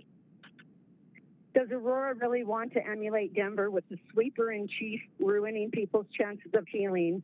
Or does Aurora want to fast forward, skip all of those non-effective, unethical, and traumatizing draconian practices and provide real transformative solutions? And I think last thing I want to say is I miss the days of Mayor Hogan. He understood the humanity and compassion needed, and this ordinance is neither. Thank you. Okay, next is Lauren. You have 3 minutes. Go ahead. Yes, hi. I first moved to Aurora back in 1989 because it was getting too expensive for me to live where I was living. So I took it upon myself to move across the country to be somewhere I could afford to live. Unfortunately, I have watched Aurora go downhill, particularly in the last 5 to 7 years. The homeless problem is one of the biggest and worst changes. I know that homelessness is an issue in many cities. I happen to work at a company headquartered in Seattle. I have to go there 4 times a year. I've seen that beautiful city become a disgusting wasteland due to homeless camps. In fact, our company is looking to leave Seattle, in part due to the homeless camping problem and the safety issues it causes. I've heard people tonight talk about how these are people living in the camps, and I totally agree. But allowing or supporting camping is not treating these people with dignity. We should not be supporting this behavior. I've also heard people talk about affordable housing. What a useless idea. Affordable for whom? Someone making $10,000 a year or someone making $100,000 a year? Not everyone can afford to live where they want to live. Maybe they need to move elsewhere to afford to live, like I did. Recently, it was announced that Denver spends between $42,000 and $104,000 per person per year on the homeless. I'm sure Aurora spends a number that is just as crazy. In fact, earlier on this call, we heard you approve $400,000 for 10 homes through Habitat for Humanity, a great program, and another $8 million plus for low-income housing. For that money, we should be creating drug and alcohol rehab centers and mental health facilities for the homeless people who require those services and stop supporting any homeless encampments. We should not be supporting car or RV street camping either. Providing somewhere to live is each person's personal responsibility, not the government's job. I was told a long time ago, that which you subsidize, you'll only see more of. And it's still true today. You're just creating more of a homeless problem by supporting these camps. I'd also like to ask for those of you who vote against this ban, how many of you have opened your yard or your neighborhood to homeless campers? Unless you're willing to literally have this in your own backyard, you shouldn't be voting for this for anyone else's yard or neighborhood. Thank you. All right, next is Frank Sturgill. Go ahead. You have 3 minutes. Yes, I definitely against this camping ban. People do not. These are people. The last caller thinks it's a responsibility, but she won't have the responsibility to rein in the bankers and all the real estate and finance industry at Dora, who are unregulated and do whatever they please so that they can raise prices at will so they can make the most money. And the government won't step in and won't regulate them. And they bribe all our politicians, including every single state legislator, both Senate and representatives. And she won't take any responsibility for that either. But you want more regulations on the poor people that you are literally creating into homelessness because you demand those high prices. You're not doing anything to regulate those prices, which are completely made up, not supply and demand, just made up. You're harming people. You're violating the Constitution.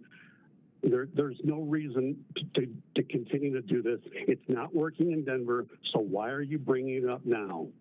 There's been lawsuit after lawsuit, and the city, every time the city of Denver has in their comes with their lawsuits and has no answers for in the courts.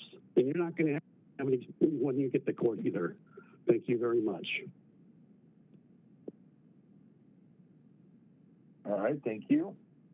We are checking on one other person. If you'll give us 1 minute.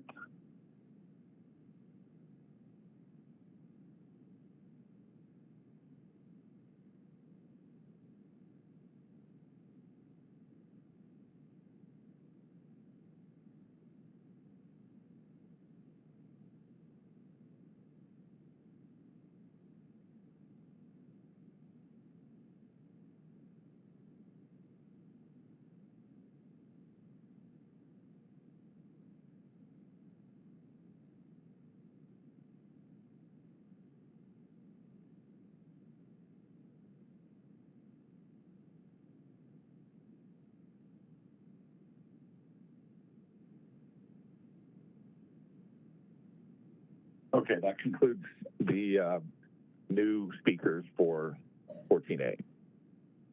Thank you.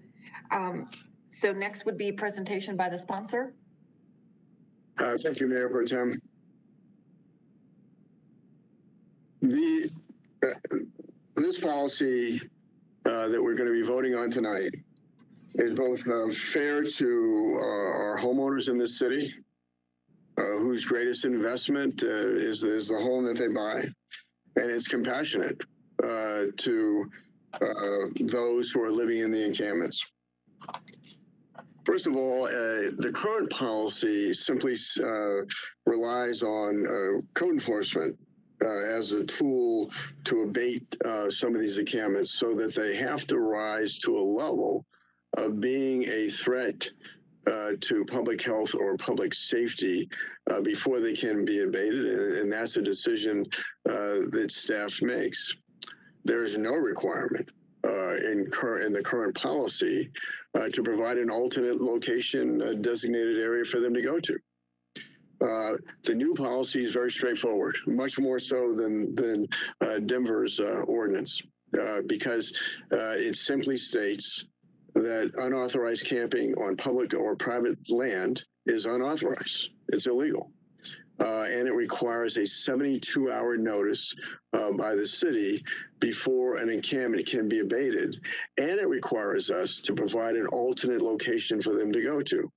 Council ought to be concerned about what that alternate location is, irrespective of what happens to this proposal today, that we ought to be concerned about providing a mix of alternative designated areas for people experiencing homelessness to go to. It does not criminalize homelessness. The penalties are stripped from this ordinance, this proposed ordinance, that no one would be arrested unless they refuse to move. And so that's no different than, that part is no different than the status quo. Because if it's determined by staff that an encampment is to be abated, there is always law enforcement overwatch providing security for those conducting the abatement. And if somebody refused to move, they could be arrested.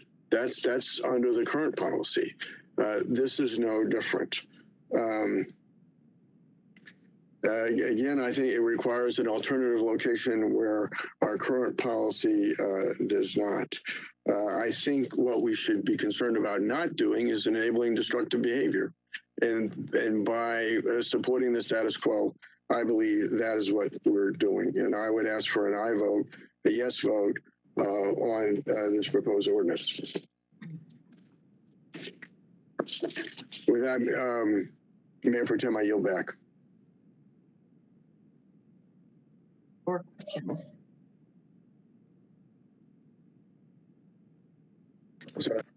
Mayor Pro Tem? Yes, Member Jones. So I couldn't agree with the mayor more that we should care about the alternative regardless of what happens with this ban. And I think that's what folks have been saying this whole entire time that we've been having this conversation, is that we don't need a ban in order to care and in order to provide an alternative location and to provide alternative forms of support for people. We could have this issue solved through street outreach for all except for those who would refuse to move if we had somewhere for folks to go. And for those who refuse to move, as the mayor admitted, they would in fact go to jail. And we know that that will cost more per person to keep the folks in jail than it would to house those same people. And so that remains an issue with this proposal, is that we're asking the county to spend more on jailing people than they would on housing them, because some folks are going to refuse and those folks will end up in jail, as was stated during study session. Further discussion? Dave Gruber. Councilmember Gruber. I would like to ask, I don't know who's representing the city on this, whether it's a city manager or a deputy city manager. Could we determine that? I would like to ask the city staff a question.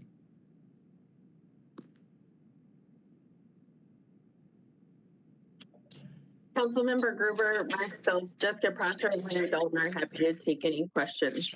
Okay, thank you, Jessica. So in our backup material, there was a sentence that said the city is currently using the interim business policy memorandum as the authority to abate unauthorized campsites on public property. The memorandum is a temporary measure that will terminate when the current state of disaster ends. So given the fact that the authority to abate the camps will go away sometime within the next few months, what is the process to determine which camps you're going to abate?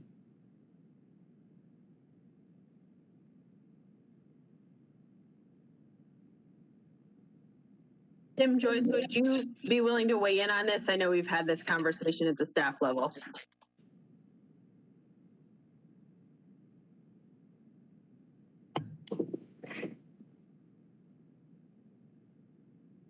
Jessica, did you want me to weigh in on this? Is that what I heard? Yes, please. Okay, I don't see that the interim BPM ends when the COVID disaster declaration ends, or when the CDC declares an end to the pandemic. The IBPM can stay in place as long as we need it.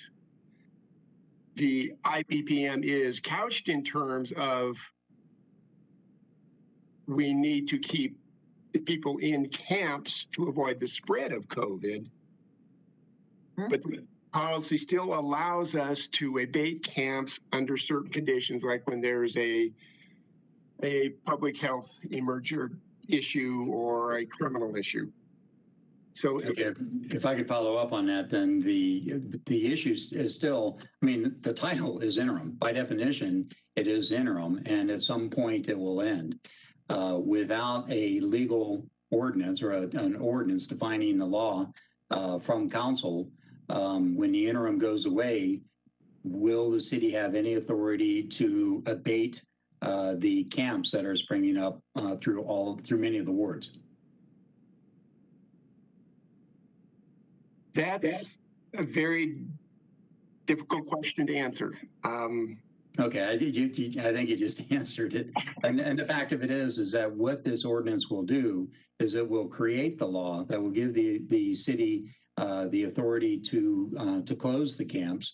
Again, it would be based on the fact that there's a place for the campers to go. They don't have to go to the city camp. They just can't stay where they are. And if they do stay at their camping material will be removed. But again, the camp would be closed under this law. So, and then if I could, one more, Mayor Pro Tem. Go ahead. So there was another statement in our read ahead package. It said over the past year, there are more than 900 complaints related to the encampments, about half of which were vehicle encampments or vehicles. But as far as those complaints go, I guess my question is, are they coming from all of the wards or primarily one ward, or what are you seeing as far as the spread of those in general terms? I can answer that question, Council Member. So what we are seeing is from all over. There are no specific wards that are pinpointed in those requests for service from our homeless outreach team, but rather from all over different parts of the city.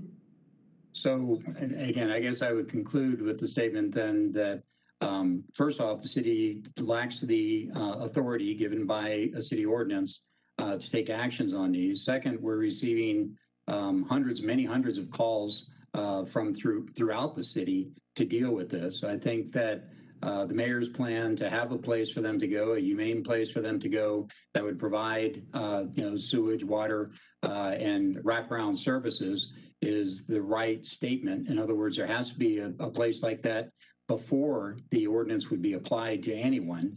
And by doing that, we would be able to resolve the issues that have been identified by our residents as well as by our business community.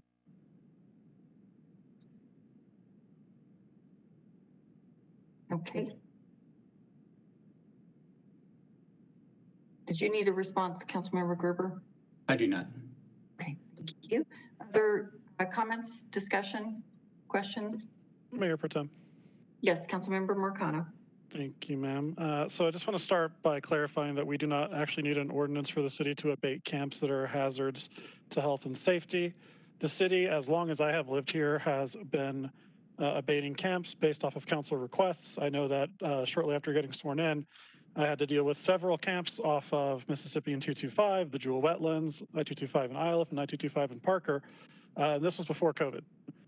So the city has already and always had a plan to be able to go out, have street outreach do their thing, connect the folks who are willing, and then clean up the camps if they're actually dangerous. But as we all know, we're just playing whack-a-mole because those same camps pop up somewhere else.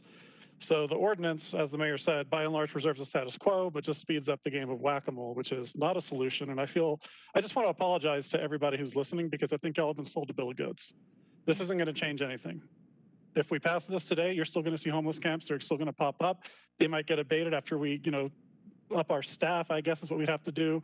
Figure out a way to get CDOT to increase their enforcement arm as well, because I think they're currently lagging 2 to 4 weeks, something like that, on abatements, because this is a problem everywhere in the metro, all over the country as well, but certainly everywhere in the metro. And they're overtaxed, just like our own folks are. Because we're reaping right now the end results of horrible public policy around wages, around housing, and mental health and healthcare generally speaking. This is what happens. This is your market-driven society, folks. Enjoy it. So I want y'all to understand that we are taking action. We are working with our staff, following best practices. We are advocating for temporary solutions in the form of safe camping sites with wraparound services. That is not the mayor's plan. The mayor's plan is to That is actually staff's plan that council is strongly supporting, as far as I'm aware. I think we actually have a consensus on that, which is exciting. And furthermore, we need to actually invest in long-term solutions, which looks like permanent supportive housing through the Housing First model, and work first housing for those who are sound of mind and body and willing to engage in that, which looks like Bridge House, which is here in Ward 4, actually. And I do believe, Mayor, unless I'm happy to have you respond, you are not in favor of permanent supportive housing. Is that correct? Okay, I'll put that in my concluding remarks. Okay, thank you. So since someone else brought up political parties, I just feel obligated to point out that, to the best of my knowledge, it was actually Democrats who pioneered camping bans. It's a failed policy. I don't really care what your party is. It doesn't work well. It just sets taxpayer dollars on fire to accomplish absolutely nothing. If you need a better example, then if you don't want to take my word for it, drive over to Denver. If you have lived in Seattle, you already know. If you've lived in Los Angeles, you already know. Houston, God, what else? Baton Rouge, just basically any major metro. They have something like a camping ban or just straight up camping bans that are almost copy pasted in place. Nothing happens, nothing changes. They still have huge unhoused populations because the one thing that we know works is actually housing people. Again, through Housing First or through Work First, providing wraparound services. And the hard part isn't, figuring out how to do that. It's building the political will to do that. Which leads me to my concluding remarks.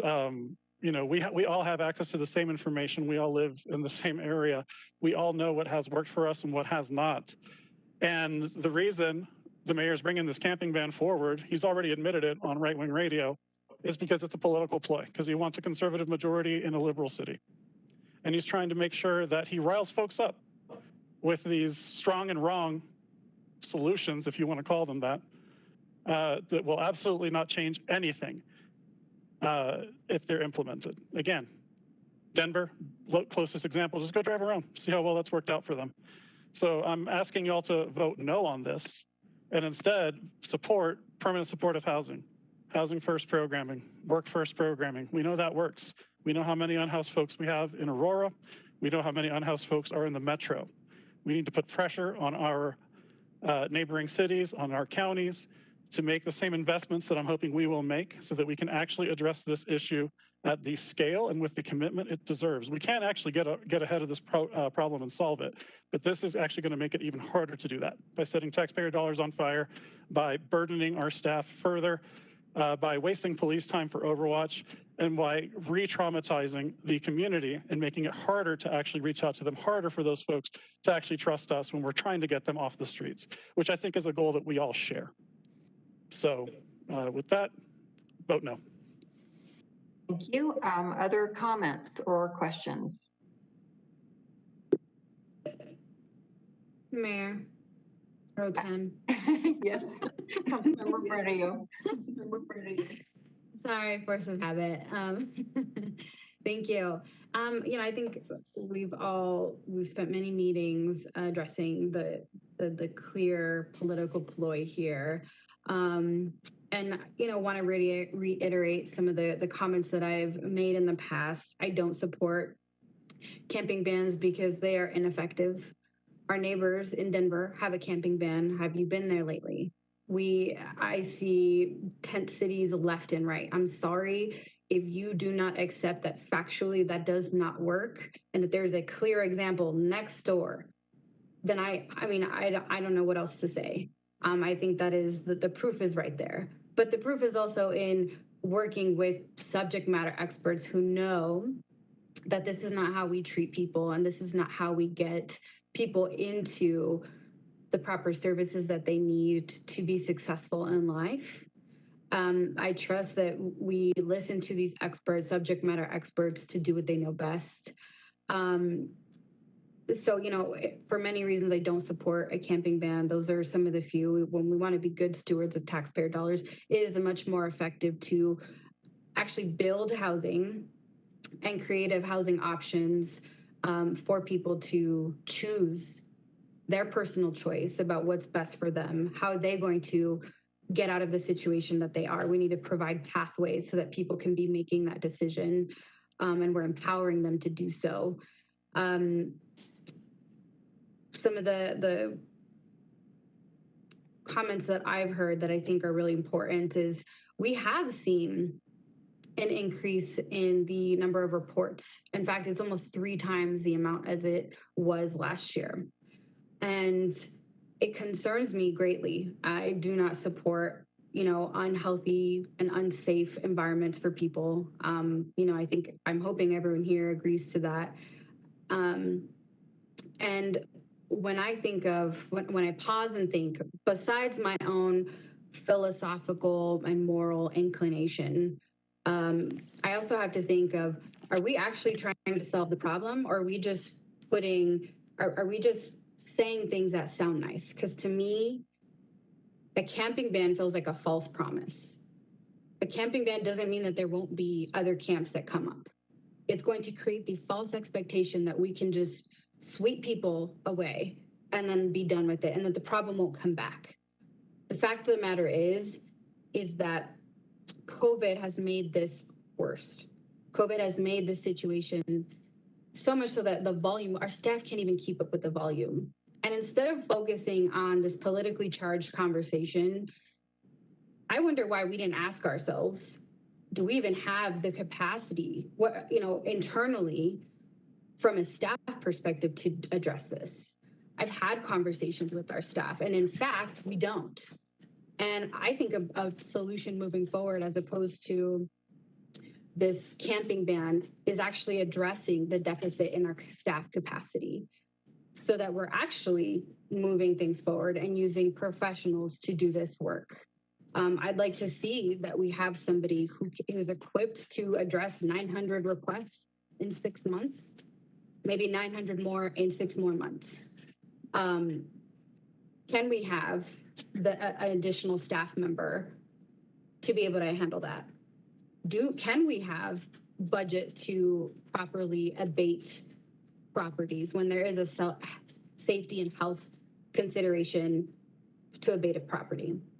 Those are things that, when I'm really thinking about actual solutions and actually talking to our staff about how we resolve this, that's the kind of solution we need to be working towards. And you know what? We have millions of dollars coming in from the feds, from the federal government, to help us address our COVID situation. This homelessness is a direct result of this global COVID pandemic. And so I'd like to see that we're making a request of those funds for a staff position, for monies towards abatement, to actually get at a root cause, which is a lack of staffing and capacity to address this. We don't need a camping ban to know that we need proper staff to address the volume of calls and to work towards moving people into different opportunities. And I also want to be clear that this camping ban is not a benevolent or a caring camping ban. The only reason why it's included that we offer alternative shelters is because that's the legal challenge 101. That's the legal challenge that the city in Denver runs into. So the first question I asked our city attorney when I was looking into the legality of this, that was his first response. It's included there because we're trying to cover ourselves legally, not because we care. Caring is the investment that we've made as a city over the past 3 years in our housing committee. We have worked to do needs assessments, inventory of our housing stock, and invite subject matter experts to give us a housing strategy recommendation. And last December, we passed that as a council. And it's going to take time to be able to implement that, but we're already seeing the immediate results of that planning and that strategy and that database, that evidence-based policies. That's why we're able to have safe camping sites. That's why we're able to have safe parking sites. That's why we're able to have conversations around pallet homes as well. So we can't ignore the reason why we're here is that we didn't invest in that before, and that we do have a plan moving forward. And that's the solution. We worked the plan. We've spent millions of dollars on this plan and on staff time. And then just to ignore that and not even see the results of that plan, I mean, it's frustrating. That's not good process. It's a waste of time on top of it already being ineffective. So I'm sure there'll be other remarks, but I just don't know how to be more clear that it's not effective. It's a waste of resources. It's much cheaper to proactively house people, and the city can already work towards addressing individual encampments, as we have in the past. And if we need to hire somebody, hire additional staff members, because that's what we have control over, to be able to handle the 900 requests and the volume, and to have somebody accountable for returning calls to our constituents and following up on how we're doing this. That's what we need to do. We not, politically charged camping ban. Other comments? Mayor Pro Tem? Yes, Councilmember Coombs. So to follow up on that point about staff capacity, I think we also have to look at our service provider capacity. I think you'll notice that we have not had a single service provider call in support of this ban. We've actually had service providers call in opposition of this ban, and I've spoken with other service providers who also oppose it for a number of reasons. First of all, they know that when people get swept, it pushes them further underground into more and more dangerous places, and it makes it harder for those service providers to know where people are going to be, to find them, to get them into housing if their name comes up on the housing list, into shelter if there's space at shelters, including alternative shelters, not just congregate shelters. It makes it harder to serve people when we are chasing them around, taking their belongings and destroying the few items they have to protect themselves and keep themselves at all safe in an extremely difficult circumstance. And so that's one of the reasons our providers do not support this type of a ban. The other reason is because of actual capacity of the spaces. When we invested in doubling our street outreach team and piloting a safe camping space, that safe camping space filled up very quickly because our street outreach teams were able to talk to folks and talk to them about the fact that they would be able to get services and that they would be able to get on a list to be in housing. That list to be in housing is way too long, but it still gives them an opportunity. It still gives them the ability to get evaluated. And that's something that providing more services has done without a camping ban in place. The other capacity issue is just there's the claim that we can't enforce this unless there's some alternative. And our staff are working on that alternative. Our staff have identified some sites, but they don't just get to identify a site and then pop something up the next day. They have to go through a site feasibility analysis, they have to go through community outreach, and they have to hire the staff or the contractor that's going to be in place to provide those wraparound services. Wraparound services are not going to come into place overnight just because we pass a camping ban. They're going to come into place because of the due diligence that our staff have already put into working with our service providers and identifying resources that can fill some of the need. But we have to be dedicated to providing for the rest of that need. And right now, our service providers have nowhere near the capacity to be able to follow up on that need just because we say you need somewhere for people to go. And so the result is, for example, if we wanted to say there's going to be dedicated space at Comidas, Comidas typically puts people in a lottery to stay there for 30 days because they understand that having that time to become stabilized and connected to services is what enables people to move out of homelessness in a permanent way. If we just say, well, we have some room at Comidas, so let's send them there, but they have to be cleared out in time to put the next encampment folks in, then they're not going to have that access to the 30-day process that enables them to actually get connected to services and be stably housed and out of the experience of homelessness. So what we're saying is we're going to potentially create a revolving door of shelter that can work for today, tomorrow, a couple days, while we get ready to sweep the next camp temporarily into housing. That's all our current capacity of services can bear. And so we have to have that commitment to addressing those service capacity issues. And that has been somewhat demonstrated, but not demonstrated fully enough.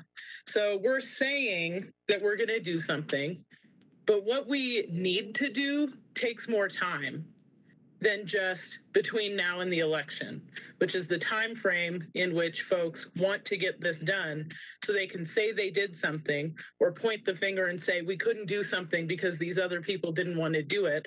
Well, the reason we don't want to do it is because it is not feasible. We don't have the resources, and it actually makes it harder to address the issue when we do have the resources and when we have undertaken that process. Okay.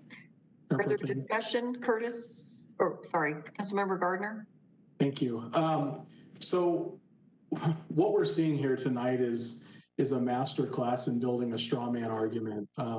I've been pretty consistent, I think, on this issue from the very beginning that a camping ban is not a be-all, end-all solution. I've over time have brought up several I guess issues or reasons why homelessness exists, and I think everyone in this group knows it exists across a spectrum. The reason for in one individual circumstance is completely different for the reason in a different one. And I brought this up several months ago in a press interview, and unfortunately Mayor Kaufman decided to say that I was against his camping ban proposal. In fact, I wasn't.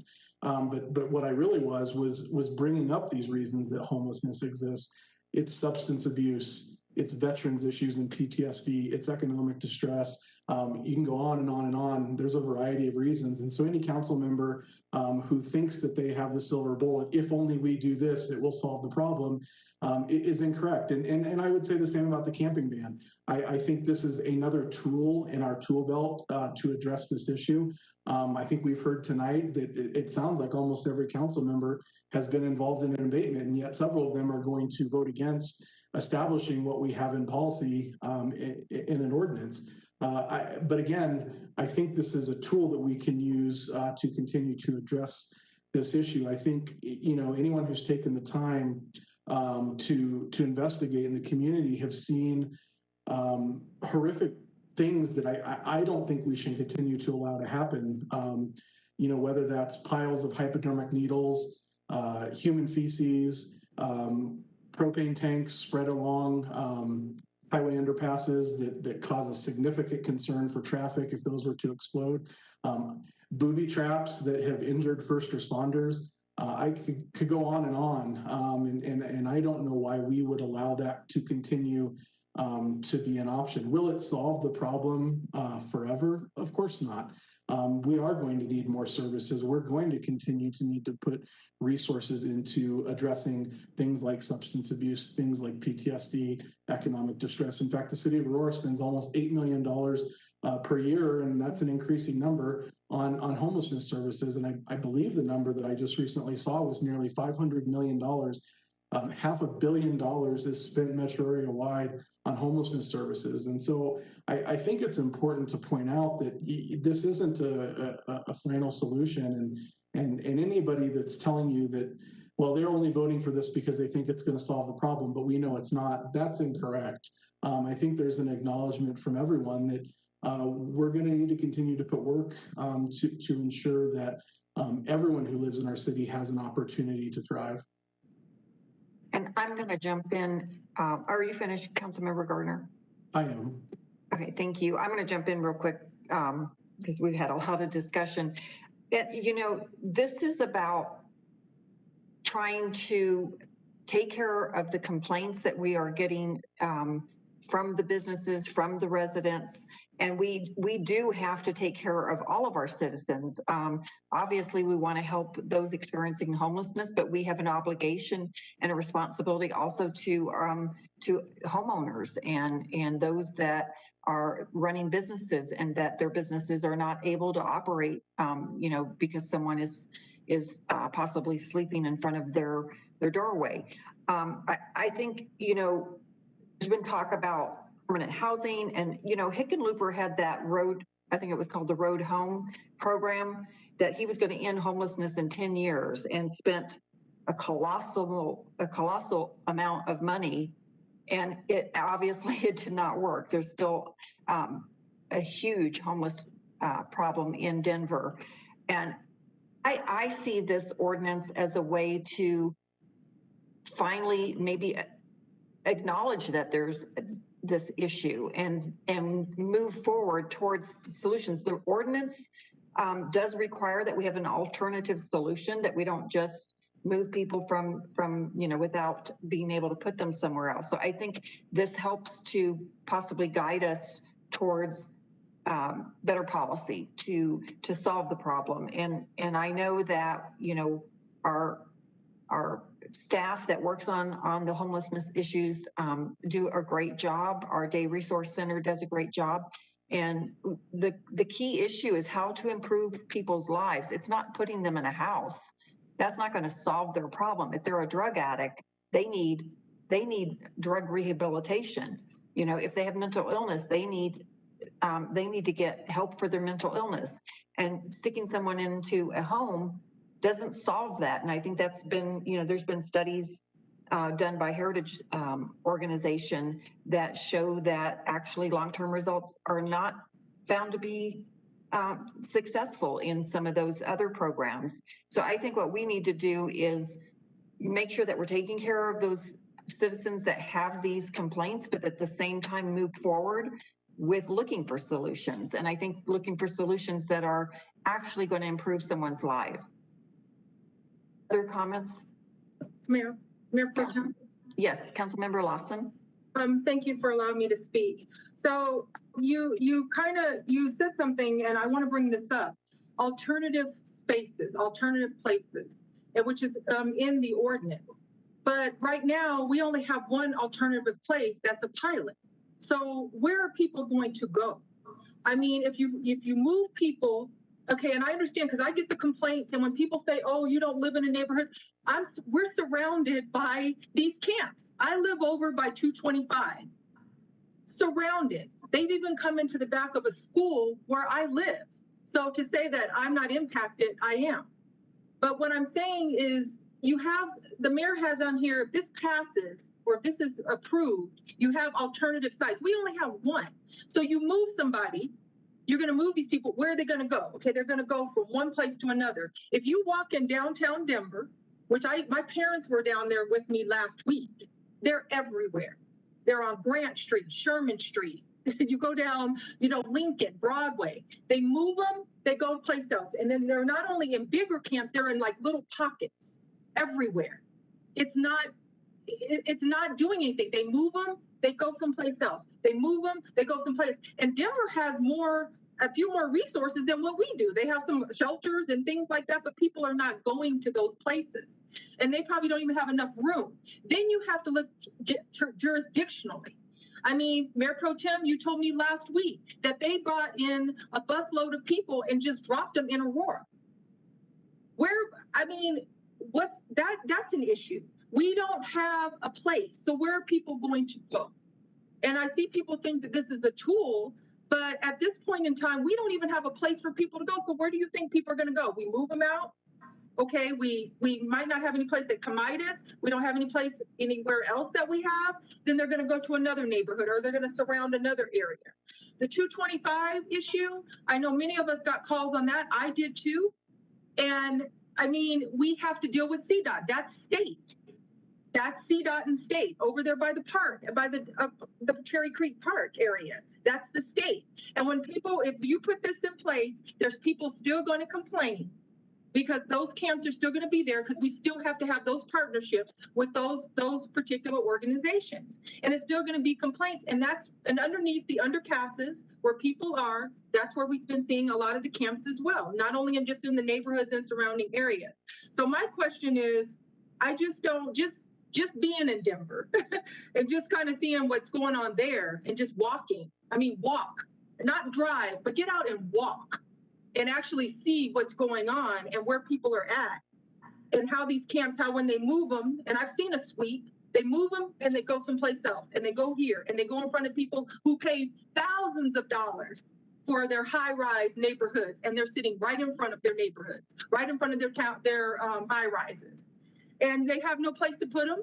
and they're people, and they're just everywhere. And then we have the jurisdictional issue. So I just don't understand where, if this passes, where are you going to put people? I mean, where are you actually going to put people? And I do believe that we need to have some safe sites. I do remember when we were talking about the budget, this hasn't came up. I even asked, why can't we add more money in our budget? Because I don't even think the budget that we have for abatements is enough to even kind of clean up some of these sites, or to maybe add like something where we can clean them up. So I guess for me, I'm just not understanding, and maybe the mayor can answer me, where Mayor Kaufman, at this point in time with this ordinance, where do you plan to put people if we don't have many places for them to go? Mayor Pro Tem, I'll go at the end as a wrap up. And of course, if anybody wants to go after me, that'd be fine, but I'll let other people go first so I can, and I'm taking notes so I can answer these questions. So you want to take questions at the end? Because I'll have one, yeah, which is, are we actively looking for a site? And if you want to answer that later. Okay. Well, I'll see if anybody else needs to go. Other comments or questions? Okay, it looks like we turn it over to you. Okay. Mayor Pro Tem, then I'll proceed with the wrap up. The first point is that, this is just this is just status quo, and it's a reflection of Denver's policy. It's really not a reflection of Denver's policy. My initial draft was, but I found it to be contradictory in the sense that Denver says we have a camping ban on one side, but we're not going to abate until it rises to being a threat to public safety or public health. And so this is just very clear. It says unauthorized camping is simply unauthorized camping, and it simply requires a 72-hour notice to do an abatement. So again, Denver has a very different policy than what this policy is. Councilmember Coombs said that people would be going to jail. Nobody has yet has refused to move in order to move. And so I simply don't see that being the case with this, in terms of, since there's no penalties for being in an encampment. It's only if you fail to move to a designated area. Today, what the policy is if you fail to move, period, because we don't give them a designated area, but you just have to move. And so that changes under this policy, but that I just don't see that the claim of incarceration holds true. Then again, we ought to be you cannot abate until you can't abate anything. For each encampment that you abate, for those people, you have to have an alternate location for them to go to. Could be safe camping, could be a variety of things. I think one of the problems that Denver has had in its approach to homelessness is, for a very long time, they only provided one option, and that was congregate shelter, and with no other options. And there are people that in encampments that simply will not go into a shelter. And so we have to provide additional options for them. I think Councilmember Marcano raised the issue about whether I support housing first, and he also mentioned work first. I support work first policy. I really think that our program, Ready to Work, that we support is a great program. It involves, it provides people, it took an office building and converted the offices into living spaces, and converted the conference rooms into classrooms, and provides work training, provides work. I think it's an extraordinary program, and those are the programs that our tax dollars are more effective in terms of going to. And so that's the approach that I like. I think that the best anti-poverty program, and this has been said multiple times, is a job. Standing on a street corner, aggressively panhandling is not a job. I think that one thing that is certainly not mentioned by the opponents today is the economic damage that these encampments cause to our city. Cost to the businesses that they surround, cost to neighborhoods. And so I think that is certainly a reason to have a policy in place, which we really, as Councilmember Gruber mentioned, we just have an interim policy in place. Again, I think in reading the reports by our outreach teams, that are employees of Mile High Behavioral Health that our city pays for, that if you read those reports when they do the outreach, that the majority of people that they come into contact with do not want to come over to the Day Resource Center for services.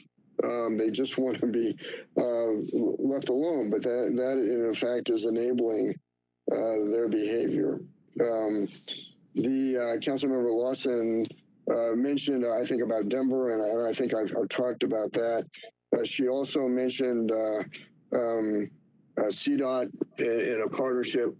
We currently have that partnership with CDOT, and CDOT will not abate an encampment unless we have APD personnel there. That's been in process. And in fact, and so you mentioned a stretch along, I think, Vaughan Way, South Vaughan Way, and Cherry Creek Reservoir. That was abated before with a partnership between CDOT and with the Arapahoe County Sheriff's Department providing the security overwatch for that. So I think that that's certainly done. Then I think the whole notion, which really surprises me, is that on one hand, I think council members are all for creating safe spaces for homeless people to go to, but not if there's a camping ban. That kind of surprises me. Of course, we ought to feel obligated to do that. And yeah, I think it's the right thing to do. And you're right, Councilmember Murillo, that in fact, to survive a court challenge, you have to provide an alternative. And I think, again, I think the problem with Denver is they only provided one alternative for a very long time, and that was congregate shelters. And so with that, I would renew my motion for an aye vote. Mayor Pro Tem. Yes, Councilmember Lawson. Mayor, I asked you a specific, I know you answered my question about CDOT. Okay. But the question I asked you was, if this is implemented, where are they going to go? That's my question to you that you did not answer. Sure. My question is, if you're overpass, we only have right now, we have Comitas, we have one pilot program that we're doing. You move these individuals, and the thing is that you're telling people that, okay, we're going to move you, and then they're going to move someplace else. Where are you going to put them? How are you going to address people that are just kind of put into our city as well? What are you kind of addressing with that, with jurisdictionally? I mean, you didn't really address my question on that. You went ahead and addressed the CDOT issue. Sure, I'd be happy. Mayor Pro Tem. Oh, sorry. Okay. Sure, and in fact, we just gave a CDBG grant to, let's see, Restoration Christian Fellowship to do, I think they're doing safe parking, but they own the land adjacent, and certainly they're prepared to expand. But that is the responsibility of council to come up with some areas. And so I think that first of all, I think we should have areas today, and we don't, but we ought to. And it's much easier to provide services to people, to provide sanitation, to provide clean water, to help people if they're in fact in one area and not in pockets throughout the city. And so I think that absolutely we ought to do this irrespective of what happens to this ordinance. But the notion that this is too high bar for the city council to do, to to provide a designated area for people to go to where their encampments are abated, where today we don't. We abate their encampments, only we do it on the basis of a code enforcement violation. We provide no place for them to go, and that's why they're just moving from location to location, probably 50 yards away from where they were. And so I think having a designated area is important for the city in terms of, you know, the kind of blight that we see from these encampments, moving into a designated area that would have, again, sanitation, they would have places to put their trash, and it would be under some supervision, is what we really ought to do. Again, irrespective of what happens to this ordinance, but I certainly hope it passes. But I hope I've addressed your question. Mayor Pro Tem? Yes. Mayor Pro Tem, you kind of addressed it, but again, if this ordinance passed, it goes in effect 30 days. We don't have any place for the people to go. So my question is to Jessica Prosser. 30 days, can we find these sites that have to be looked at, investigated to see if we can do this stuff? I mean, you still don't have places for people to go. So what you're going to do is you're going to move the people out. They're going to go to this neighborhood. You're going to move the people out. They're going to go here. You're going to continue the cycle of that. And we don't have any place for them to go. So, just before Jessica comes on, it's very clear in this ordinance, Councilmember Lawson, that it doesn't go into effect until we have a place. It's very clear. We don't abate until we have a place for them to go to. I know you're looking for a reason to vote no on this, but that is not one. Mayor Kaufman, you don't know. I'm looking at the facts for myself. I'm not trying to make any reasons. I'm trying to just provide other reasons of where the people are going to go. So my question to you, you've answered the question. Jessica, can I ask you a question? My question to you is the onus is on us from Mayor Kaufman. He says that we need to get this land. I mean, what's the holdup with that?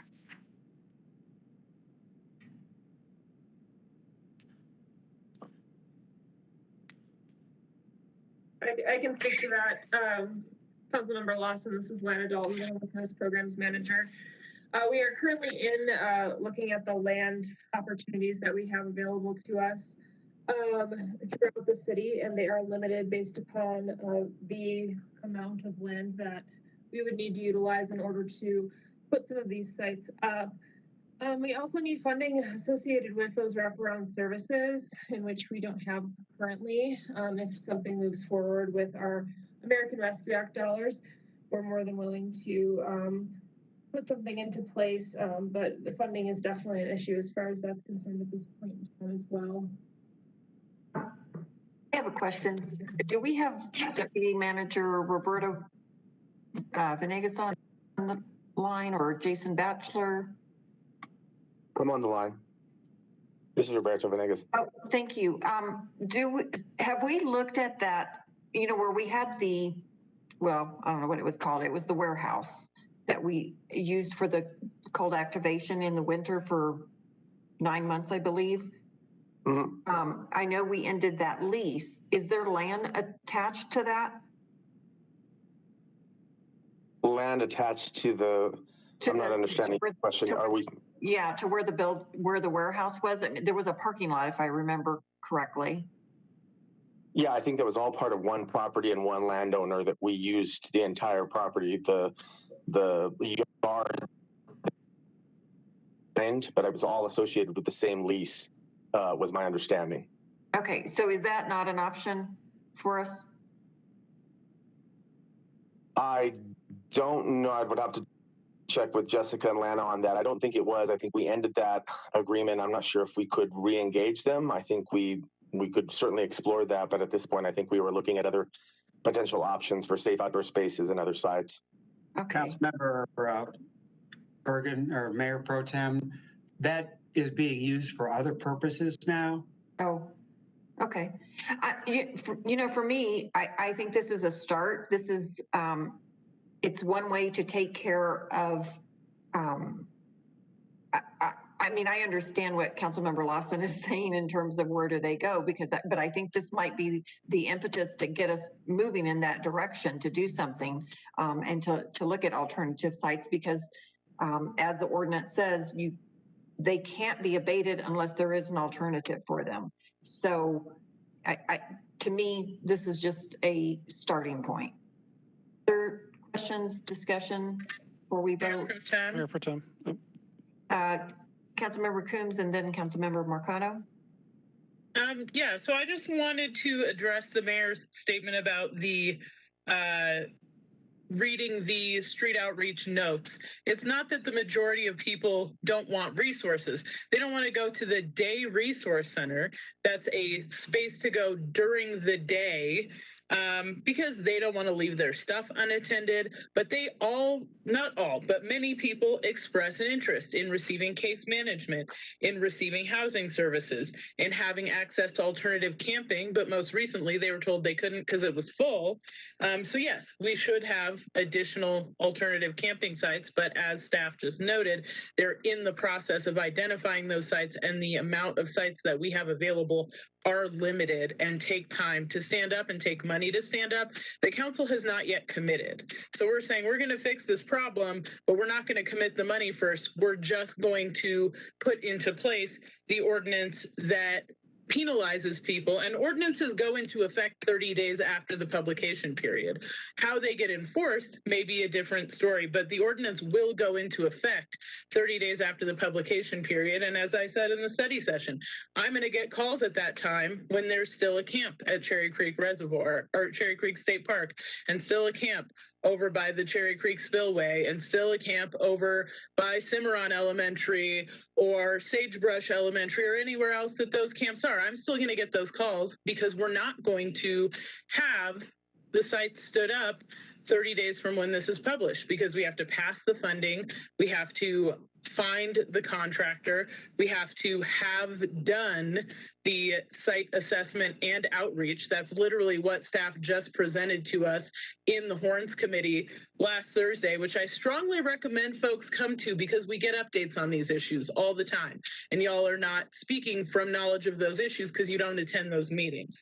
But people want services. And they tell our street outreach folks they want services. And a lot of times they have other barriers to access that street outreach then continues to support them in addressing.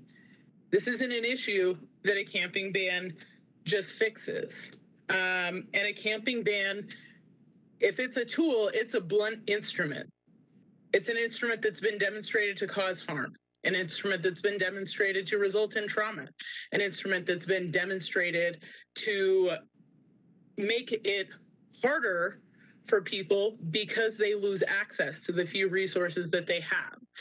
It does not help people get to a better place in their lives. When you look at the impacts of these bans, which have been shown through various studies and surveys, it's not helping people get into shelter. So if we really want to have alternative campsites, yes, please, let's continue to support staff in their ongoing and consistent efforts to establish those.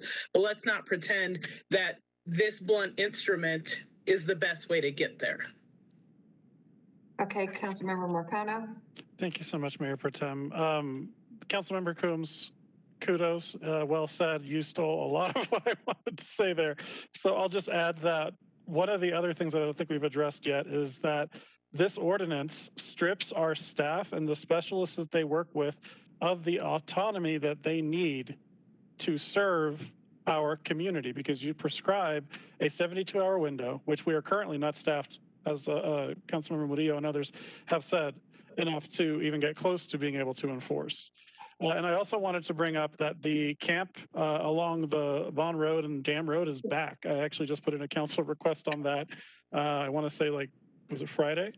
And just so y'all know, you can open up Google Earth or go onto the Aurora GIS system and look at that area, and you can see a large camp there. That's how prominent that is as a spot for folks to camp. And this is part of this interjurisdictional Bermuda Triangle where folks float between the state's property, Ward 5, and then Ward 4, and then underneath CDOT's property.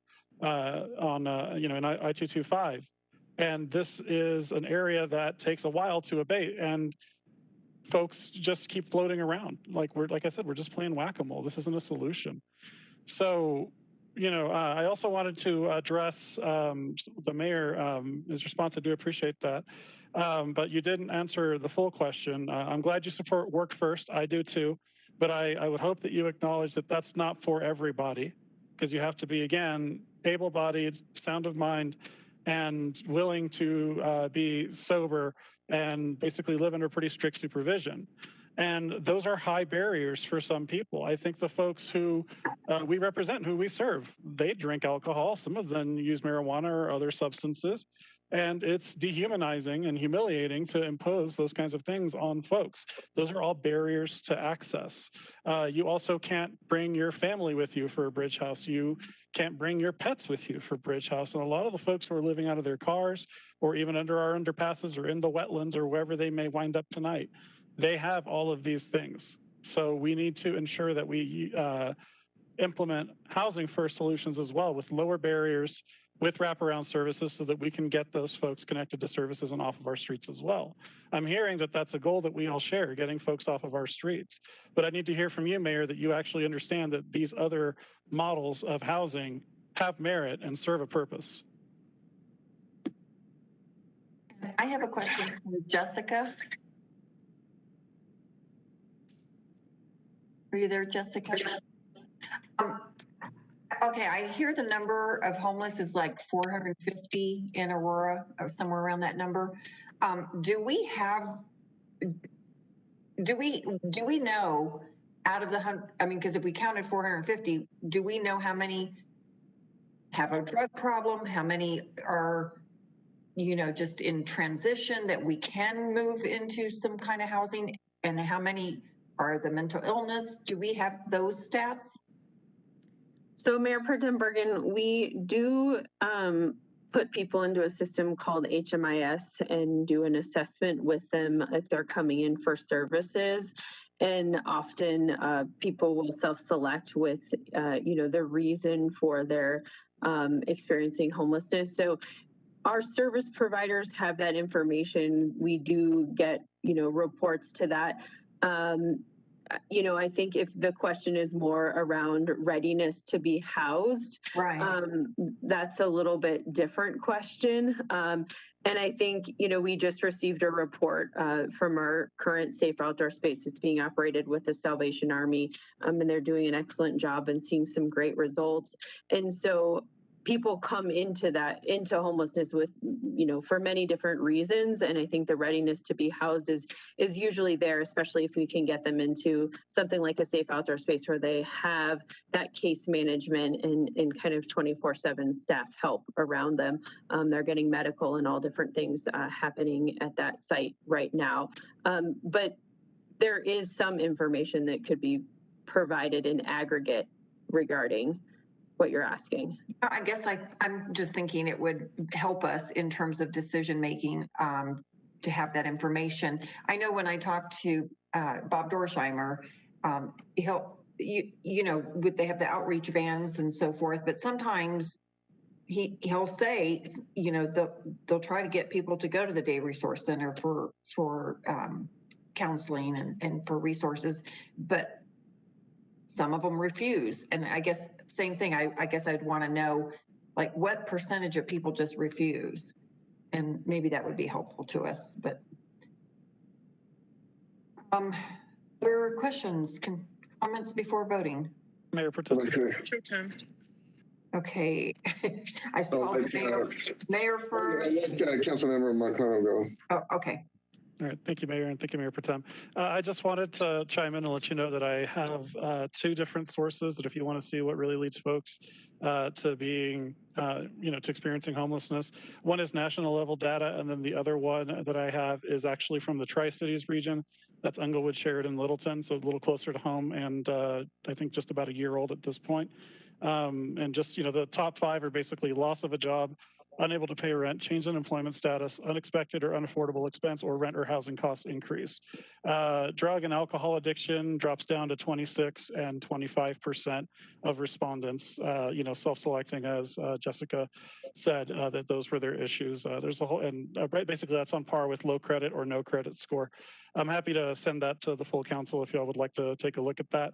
And then I think it's the NHIS that has national level data, and those two correlate, or sorry, that data is corroborated at the national level from the local level. It's more or less the same findings there. And then there's also another piece that's if you want to help me, that's actually out of New York, and a pretty in-depth study of their homeless population as well. So I'm happy to send those around. Thank you for that information. I think that was towards me since I asked for the information, but also I think, we do have those resources for first rent, last rent. We've had a lot of money come in from the federal government. I think our city's done pretty well to help those people that fit that category. I saw Mayor first and then Councilmember Coombs. I'll go last. Okay, Councilmember Coombs. Okay. So I just wanted to mention, because you said a lot of times people will refuse services, and I talked to Bob a lot as well. And there certainly are some folks that absolutely are going to refuse services and don't want anything to do with what we're offering. Those people do exist, and I'm not going to deny that that's true.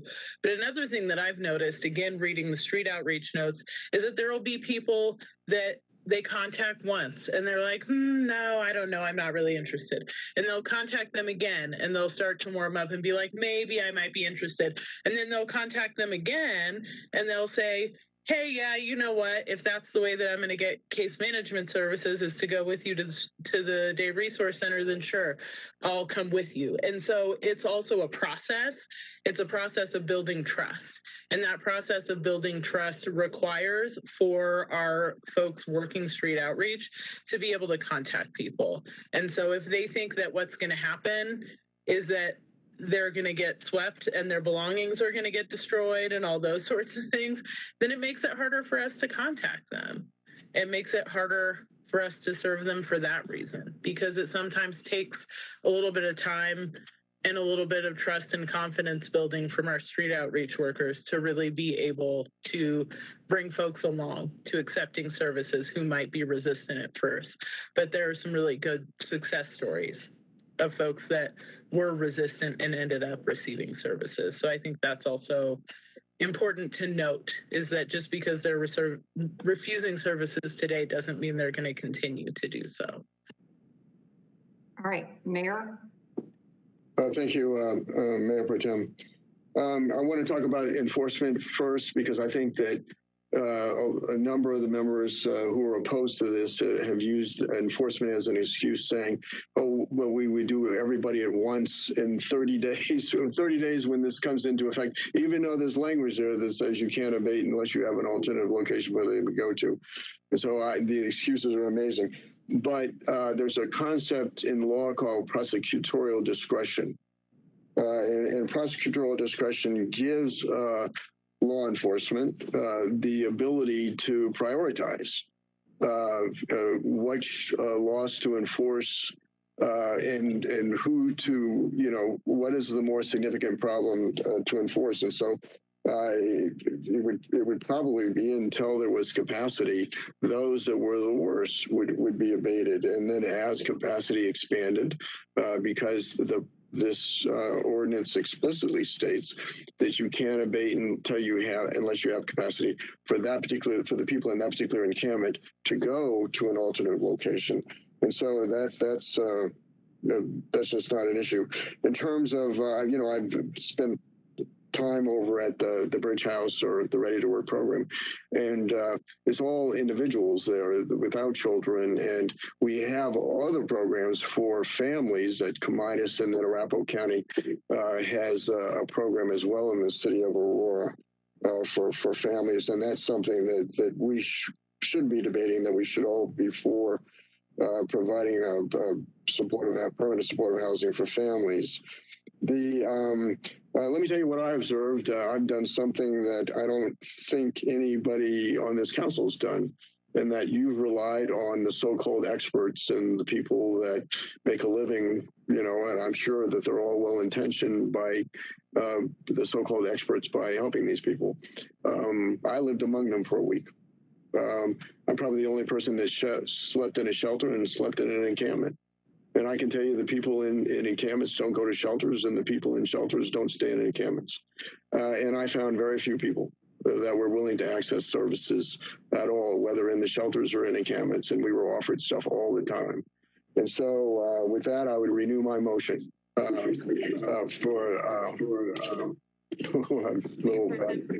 have a second. For the adoption of this proposed ordinance.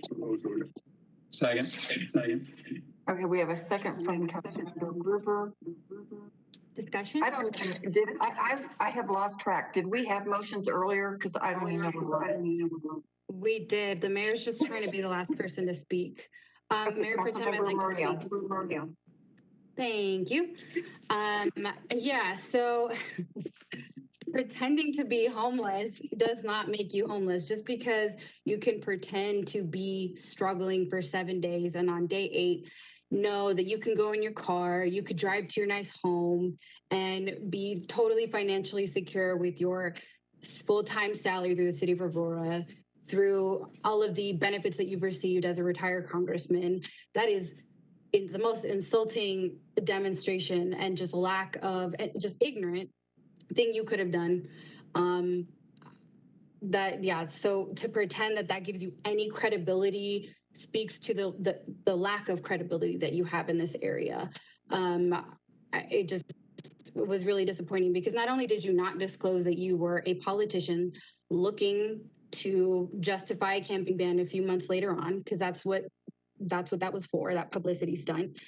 You tried to gain people's confidence and ask them to tell you very deeply personal stories and use that against them when they had no knowledge that was your intent, that they had no knowledge that you were a politician going to use their stories for your own personal gain. It's deeply, deeply disappointing and unethical, in my opinion. So, I guess from there, when you start with an end in mind, of course, you're going to make up all kinds of reasons of why it should or could work, but it doesn't fundamentally change the problem, and that it doesn't work and that it's inhumane. I still can't get over that. If we really wanted to solve the problem, why didn't we ask our staff on how to do this? We asked them how to overcome a legal challenge, how to overcome a lawsuit. Okay, that's just covering your own tracks. But we didn't actually ask them. I did. And the 3 areas of improvement that were communicated to me was increased staff capacity. There's no way with the current work that people already have to do that they can effectively and adequately field the 900 calls. And this would help us be able to communicate with the public about and know when and what they're responding, what our staff is doing to respond to their requests. We also need budget for abatement so that we can continue to address health and safety issues, which we have already been doing. But given that there is an increased volume, we need to address that with more of a budget. And we also need to expand affordable and not even just affordable, reasonable prices for people to be able to afford a place of their own. If you are housed, reasonable rents, reasonable costs to purchase, opportunities to buy homes. And if you're unhoused, opportunity and options for you to pick a situation that will actually move you out of homelessness and into something more sustainable for you, your loved ones, your pets, their families. We have a lot of working poor in the community. They're not able to find a place to live because it's so expensive, but they work hard, they work full time, if not more. So, we can try to reverse engineer a solution when you already have an end in mind, but that doesn't mean that it works. It just means that you spent a whole lot of time over many months trying to create a narrative and try to pretend like you have credibility in this area to come up with a solution that you are not equipped to do.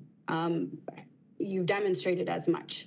So people have asked me, I'm sure you've gotten requests of, okay, if not the camping ban, what? And I hear you. I think we need to do something. It's definitely not a camping ban in my opinion. So again, I'm gonna renew my suggestion to use COVID dollars. I understand that we have access to a percentage and a portion of some of our federal funding. Okay.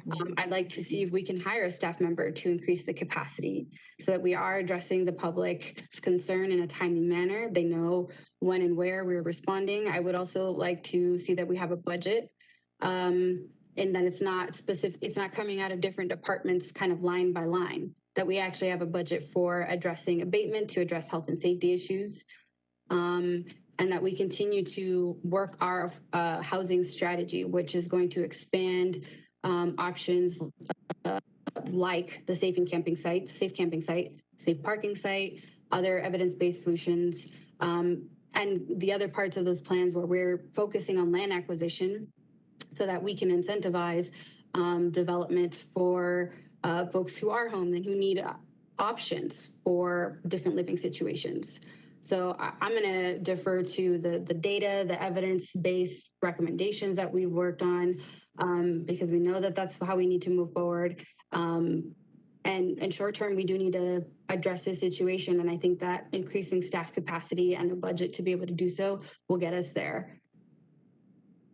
Mayor Pro Tem Berzins? I can't hear you. Well, my button keeps going back and forth. Yes, go ahead. Yeah, no, I'd just like to call for the vote. We seem to be getting in the weeds here. Mayor Pro Tem, I actually had one more point that I didn't bring up yet. Okay, hang on 1 second, please. Do we have our attorney? If someone calls for the vote, what does that mean? Do we vote or do we have a discussion? So the motion to call for the vote, you have to address that first before you continue. So what you want to do is you're not voting on the issue right now. You're voting on whether you're going to do it right now. Okay. All right. So we have a motion on the table to call for the vote. Do we have a second? Second, Gruber. Okay. So we go ahead and vote, or do we need to have discussion on that?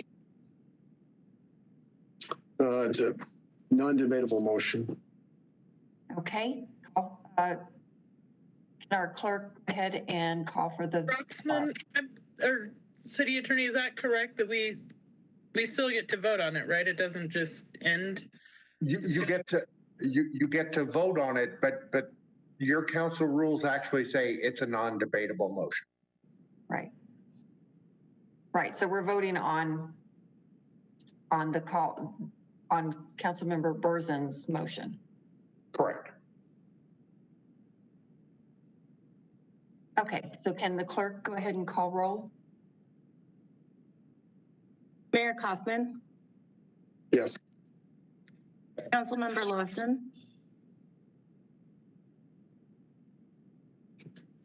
Councilmember Lawson? Can I get a clarifying question?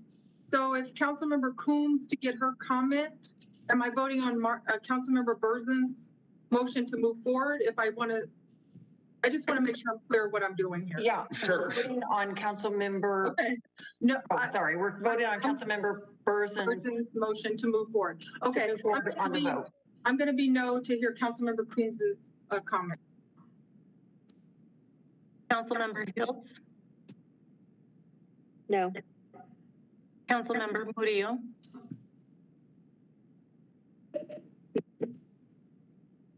Councilmember Murillo?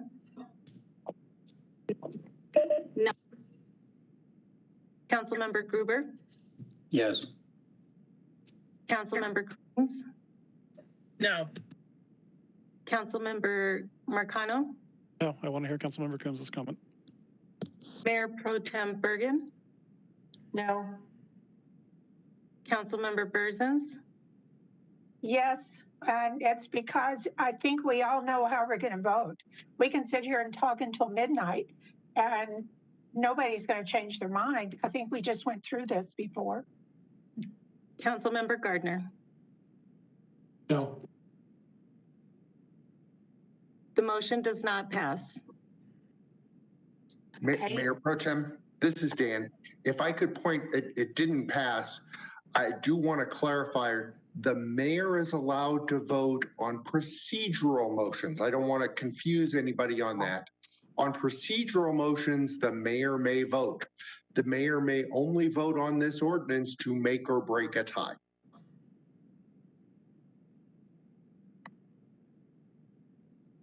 Okay. So he has voted? Yes, Mayor Kaufman did vote. He did vote, but it failed regardless of his vote. Oh, okay. All right, so we're back to Councilmember Coombs. Discussion. Yes, thank you. Thank you. I appreciate my colleagues giving me the opportunity to raise this point. You know, the other thing that we discussed briefly at the study session and we didn't really get into is the fact that we have a police department that can't even currently operate the PAR unit across the city at full strength, and it's actually at significantly reduced capacity, which is something that our community relies on for addressing long-term issues.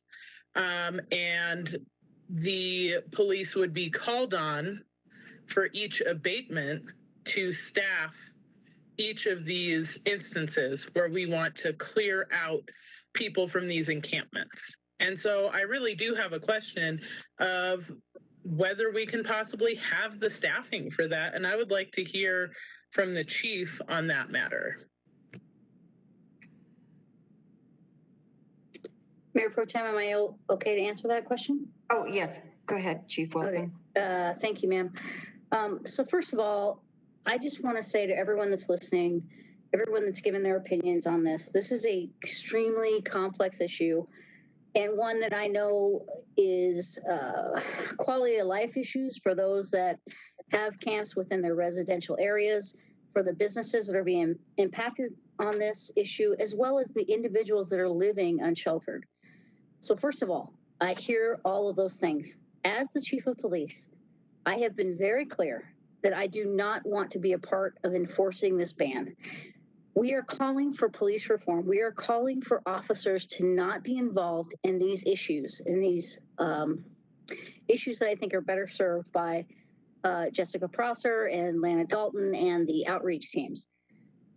So with that, I am in a staffing crisis. I am trying to deal with an increase in violent crime. I am trying to deal with answering calls for 911. This would be an absolute burden on the police department, as well as philosophically, I don't believe as the chief of police, we should be involved in enforcing this ban. I have been very clear on this from the very get-go of this, and I apologize, Mr. Mayor Kaufman, but I was not asked my opinion prior to this coming to council. So that is my answer, and ma'am, please clarify any questions that you might have for me. Very good, Mayor Pro Tem. Yes, Mayor, go ahead. You did testify on this issue in committee. I certainly heard your testimony, and I don't think it was very decisive in terms of your reasoning. But your police are doing this now. Your police are providing a security overwatch now, and they've been doing it.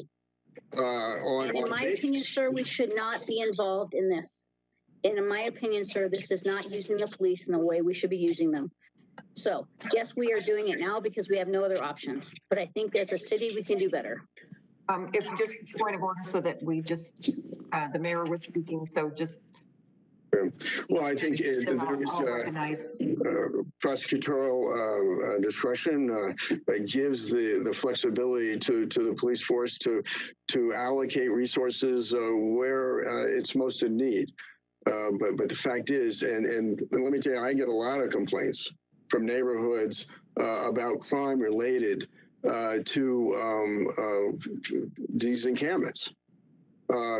people breaking into places, people stealing things from encampments. And so the threat is real. And so I get that we're shorthanded, and I get that we have a lot of issues. I think, but to say that your police officers shouldn't be doing this at all essentially means that there is a right to camp, that you support a right to camp in the city of Aurora. And I couldn't disagree with you more. Mayor Pro Tem, can I respond? Yes, go ahead, Chief Wilson. Sir, I believe that people have no other option at this if they are facing financial crisis, if they have nowhere to turn, if we don't have the resources for them to be housed, that I should not be enforcing this ban as police. This is not a police issue. That's all I'm trying to say, sir, respectfully.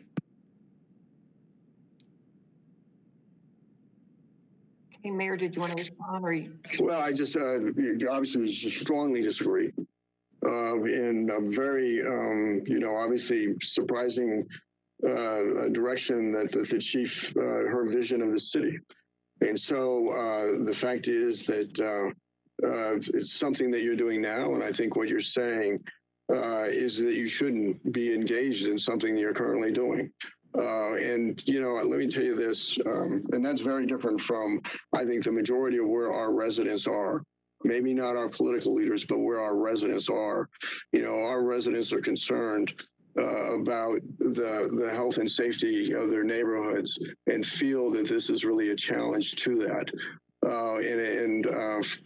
I'm just shocked at your answer. Mayor Pro Tem? Yes, and then we'll go ahead and open it up for other discussion. May I make a comment, ma'am? Yes, go ahead, Chief Wilson.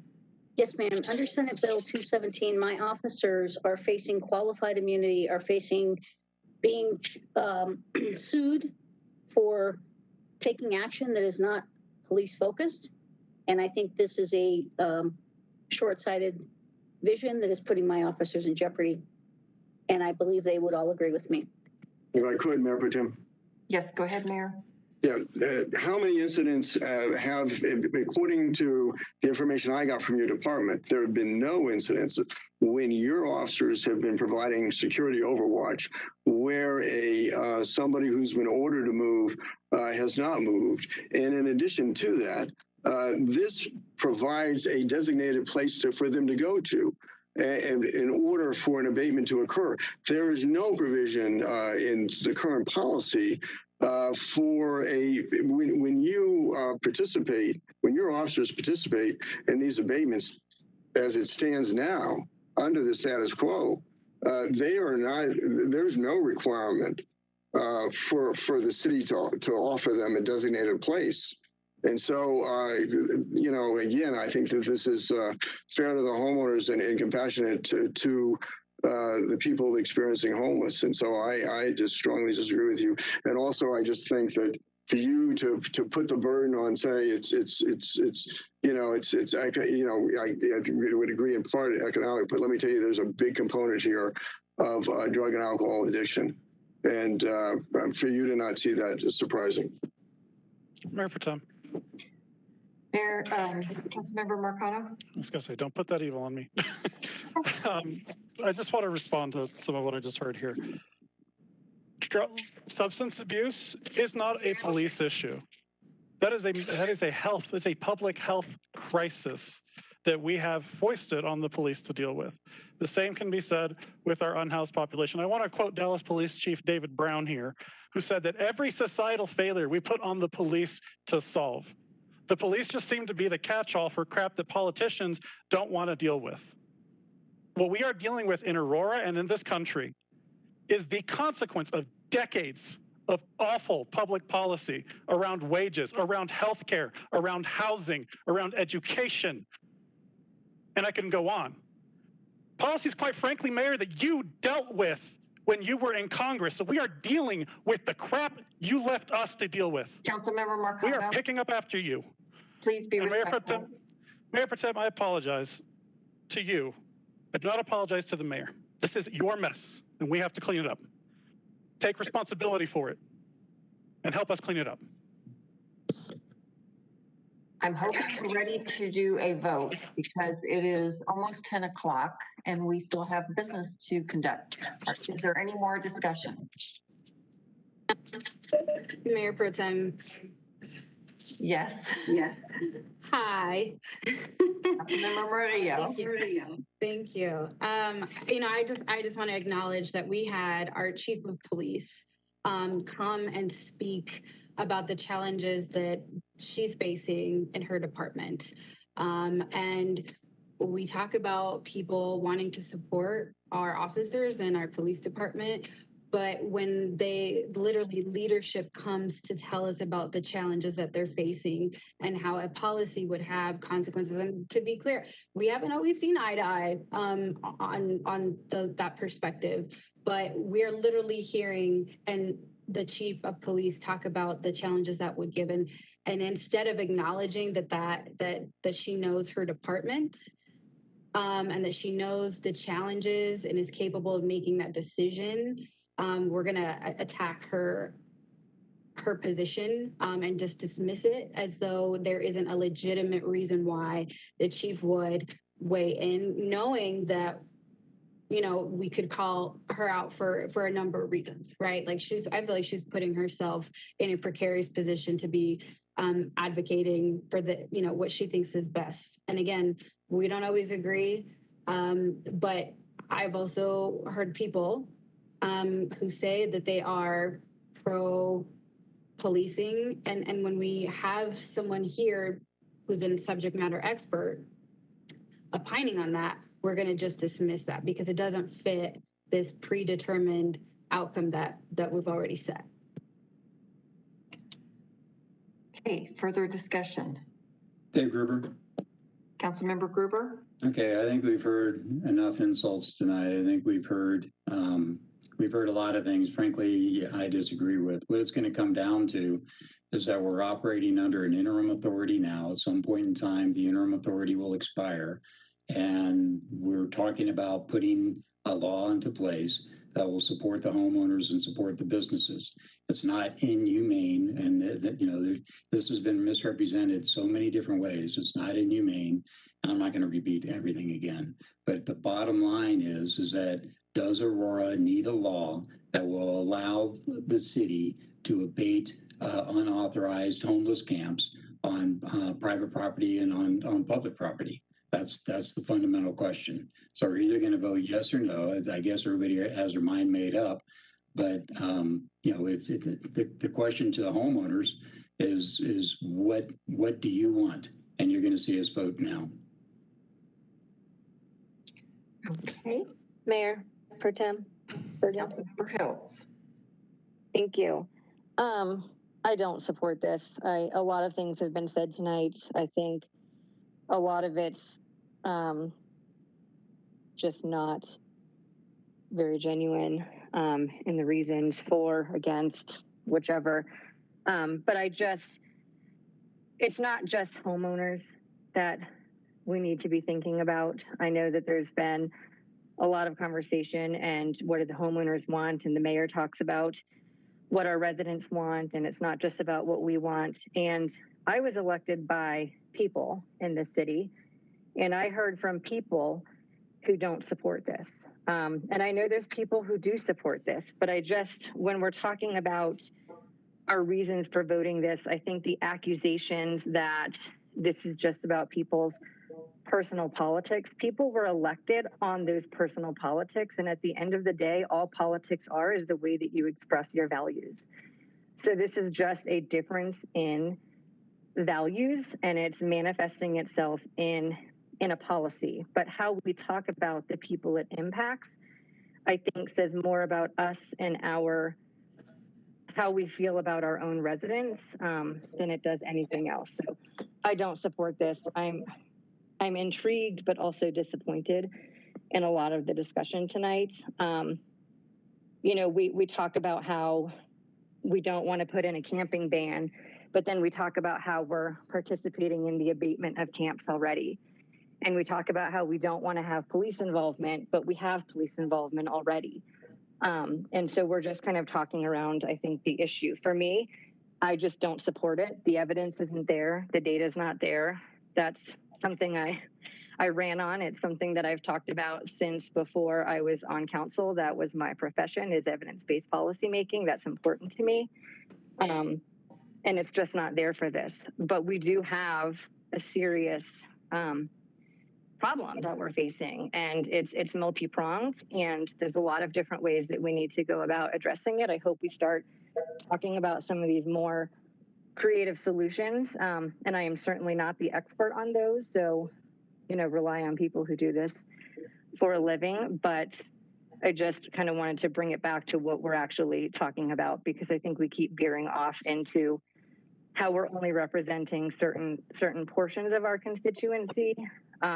But we were all elected by people, so it's not, we were elected for our values. So I don't think it's wrong to say that, of course, people are bringing their personal experiences into this. Thank you. Further discussion? Okay. I guess we can go ahead and vote now. And is it pulled up on the e-scribe? Mayor Pro Tem, we need a motion on the table. I think we do. We have a motion and a second already. It was Mayor Kaufman and seconded by, I think, Councilmember Gruber. Issues with e-scribe. Mayor Pro Tem, this is Katie. I'm sorry, we're having some issues with e-scribe on this on this item, so we're just gonna tally it like we normally do, so it's not gonna pop up on your screen. Okay, go ahead. Okay.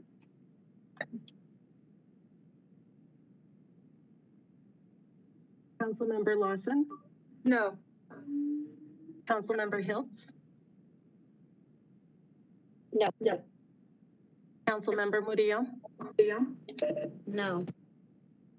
Councilmember Gruber? Yes. Councilmember Coombs? No. Mayor Pro Tem Bergen? Yes. Councilmember Marcano? No. Councilmember Berzins? Yes, and I'm going to say to the chief, she knows who on this council supports police and who doesn't. Councilmember Gardner? Yes. Mayor Kaufman? Yes. I'm sorry, the mayor doesn't get to vote on this item. It's not creating a tie. So it did create a tie. Oh, my count is off. I apologize. If it creates a tie, you are allowed to vote. Thank you. Yes, there was 4 yeses and 5 nos, and with Mayor Kaufman's yes, it created a 5-5 tie.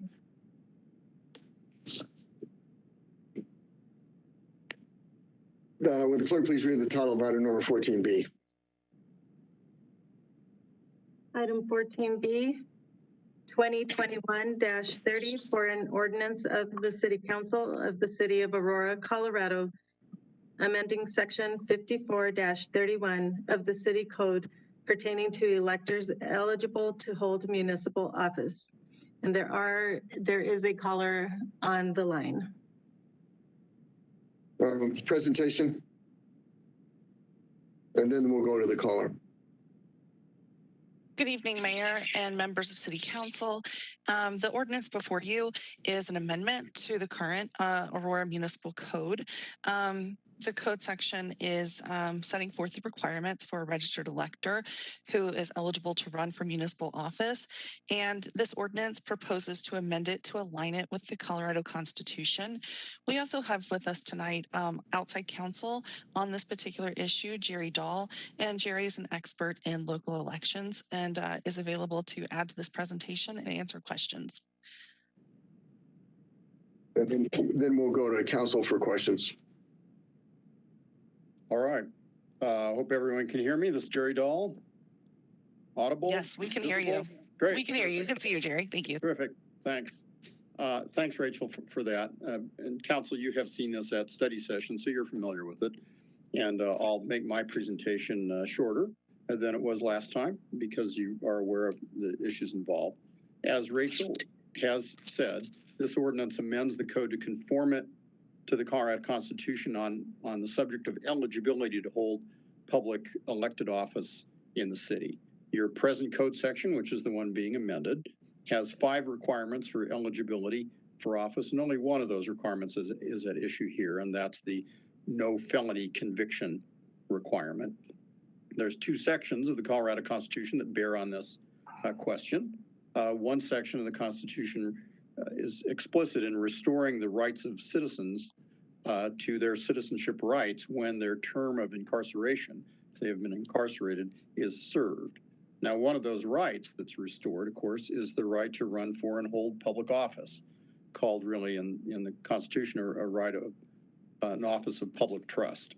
The second section of the Constitution that bears on this is Article 12, Section 4, and it restricts the eligibility of persons to hold offices of public trust to a more narrow list of convictions than the more general term felonies. And that list is 5 specific offenses, which include perjury, bribery, embezzlement of public funds, and variations of 2 of those. So 5 specific things that I think probably fairly stated are things that would offend the public trust and offend the role that you undertake as an elected official.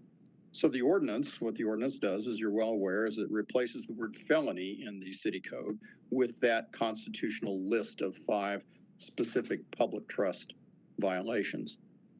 Now, consistent with this approach that I've just now described and the November election in mind, we've advised on a number of matters. First, we've advised the city clerk send a letter to potential candidates stating that the felony conviction requirement will not be enforced. Candidates otherwise eligible under the other 4 criteria, which aren't being changed, are able to get nomination forms and can circulate. And of course, that's happening now as of, I think, August the 4th. So that's ongoing now.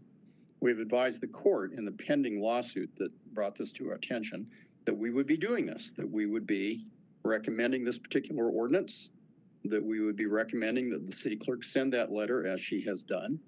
And finally, we have advised the court that we will be recommending that if the ordinance passes, that a note be placed in association with Charter Section 3-3, which basically mirrors the code section and indicates the passage of the code section and the basis for that passage in order to make the code consistent with the Constitution. That's the thumbnail sketch here. I'm happy to answer any questions you have. We, of course, recommend. Before we do that, Katie, do we have a caller? Do we have an outside caller? Let's go forward with that first. Roger, go ahead. All right, Dean and Wheeler, sorry if I mispronounced your name. You have 3 minutes. Go ahead. Thank you. Thank you. Some of the questions here that came up, does the council have the authority to do what you're doing here? You're overturning what the voters did in 1962 when probably some of this Constitution was not in effect. And I don't know if that's going to play into it or not. But, you know, anyway, and some of you, maybe perhaps all of you, back in, and I'm thinking probably in June, had made a decision that you were going to do this. The public was completely unaware of what you were doing. And the letter that Mr. Dahl's talking about came out in July 1st. And that letter said that it was informing Ms. Bailey by this correspondence that the city of Aurora would not enforce that portion of the city code. That went out in July 1st, way before, now it's August. This thing was pre-planned. It was in the dark. The public had no idea what you guys were doing. That's just not right. Now, you're trying to cook this thing up to make it fly past the public. Now, the person that's going to have the biggest bitch about this is if Ms. Bailey gets on the ballot and she ends up winning and somebody that loses to her through this, I think he's got good grounds for a lawsuit. Anyway, that's about it. Thank you. Are there any further callers? Katie? Mayor, no, there are no further callers. With that, let's have a motion.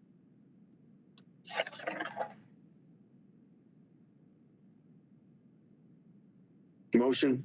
Mayor. Councilmember McConnell. Move to approve 14B. Been moved by Councilmember McConnell, seconded by Coombs.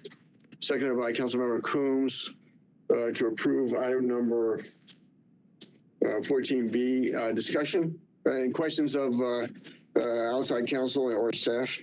Mayor? Mayor Pro Tem. Just a question for our attorney. So, kind of as the caller even alluded to, whether we have the authority. So, the attorneys are recommending that we pass this ordinance because we are in violation of, well, that it's not constitutional per the state constitution. But since it's in our charter, I guess I still think it needs to go back to the voters, even if we were to tell the voters that it's unconstitutional and that's why we're bringing it forward to them. So can you explain how we could go around the voters? Sure.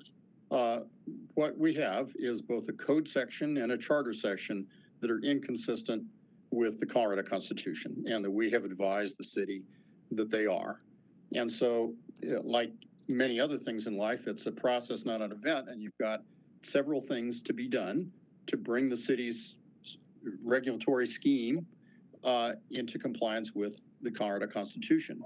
We have first acted with respect to the eligibility to circulate petitions, because of course that was time sensitive. But this is under the advice that we have given the city. The next thing that's available to do that needs to be done is to amend the code, and that's something that's available to the city council to do by ordinance, which you're doing tonight. And I agree that charter changes can only be approved by the voters, and that will have to be scheduled at some point in time. It's not uncommon, as I think I mentioned at study session, for laws to have to catch up to the Constitution. And the fact that it would have to be changed at an election doesn't change the fact, importantly, and I think this is on many council members' minds, doesn't change the fact that you've been advised that the felony conviction requirements inconsistent with the Constitution and irrespective of it being in the charter for now should not be enforced. So you certainly have the right. What I'm trying to say is that you can't, of course, instantaneously fix all these things at once. There are processes for them. This is one of those processes. And but you're saying we can change we can do it by ordinance, but then we have to then later do it by a vote of the people to change the charter, which to me, it seems backwards, because wouldn't it logically, to me, you would first go to the voters to get that changed. I mean, they voted in the charter. Well, there's no, to begin with, there's no dictated order of events. Clearly, much of the time you have a charter and then you implement the charter with code sections. I absolutely agree with that. The difference here, and I appreciate your question because that's usually the pattern. I agree with it. The difference here is you have both a charter section and a code section that are inconsistent with the Constitution. So there is no reason to delay on the subjects that you can immediately address. And the one that you can immediately address because it's available to you is the code. Certainly at an appropriate point in time, the charter will have to be amended, even if it isn't. And I've said this before and I want to emphasize it. Even if it isn't, or until it is my opinion, it has been my advice to you that that particular aspect of the charter is not enforceable and should not be. As other things, I think I gave you the example of the annexation law. For many years, the statutes in Colorado were inconsistent with with the Constitution. People ignored the statutes despite the fact they hadn't been amended yet. So things have to catch up with one another, and we have two different time schedules that just of necessity have to apply. And my last question, the letter that was sent on July 1st that informed Ms. Bailey that we would not enforce the charter? Yes. Is that seems out of order too. It seems like you would have to do what we're doing tonight first before the letter went to her. Well, no differently than my advice on not following the charter provision until it's amended. The same would be true in terms of the election officials, in this case, the city clerks, instructions to candidates at an upcoming election. In other words, given the choice between enforcing what you have been advised is not a constitutional restriction and sending a letter saying that it would not be enforced, despite the fact that later there would be an ordinance, between those two choices, you need to make certain, importantly, that the rights of persons to run are addressed in a timely manner while they still can.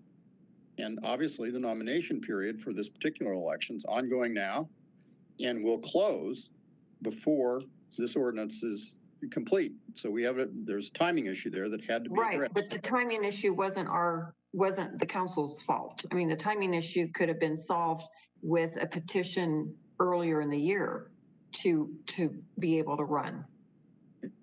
I mean, it's almost like it's on us that we didn't cause the timing issue.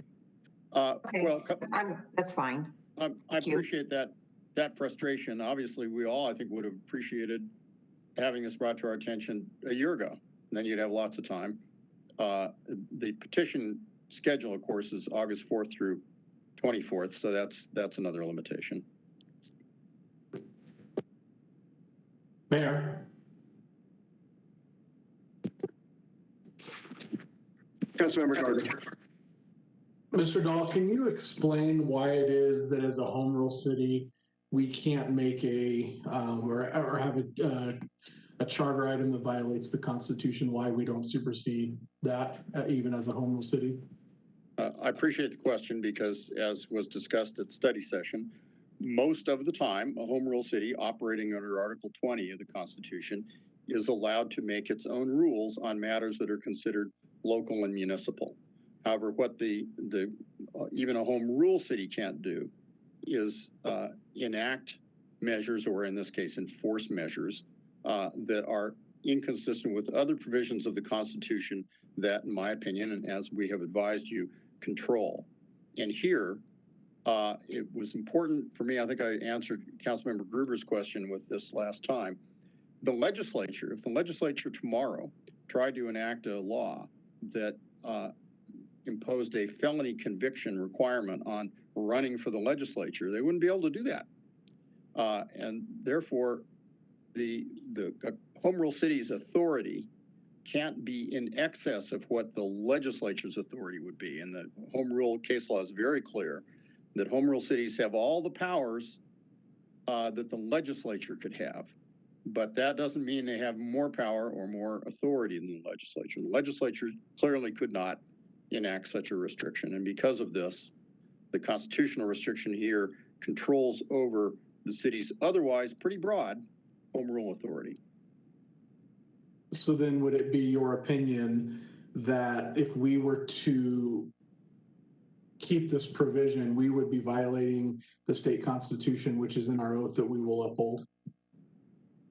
Yes, where there's a collision between any subordinate law and the state constitution, you have to respect the Constitution. And that's why, in answer to the earlier question, I said, yes, during the period of time when the charter still says what it says, in place of that, you follow the Constitution. Thank you. Yep. For discussion. Persons? Councilmember Berzins. Thank you. Thank you, Mr. Dahl. So our charter was voted on mid-60s, 62, 64, whatever. So have we been in violation this whole time, or did the state legislature change the Constitution? I wouldn't put it in terms of being in violation.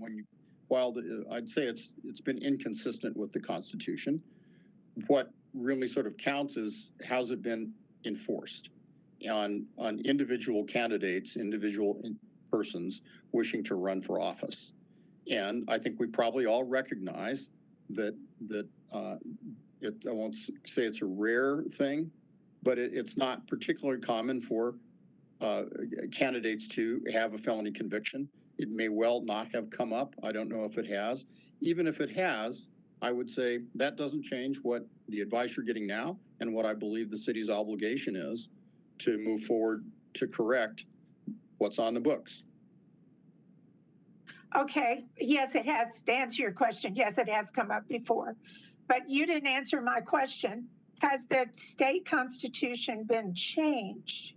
Did some legislatures at some point change the Constitution, or has it always been that this particular felony, murder or attempted murder, has not been in there? Did they change it?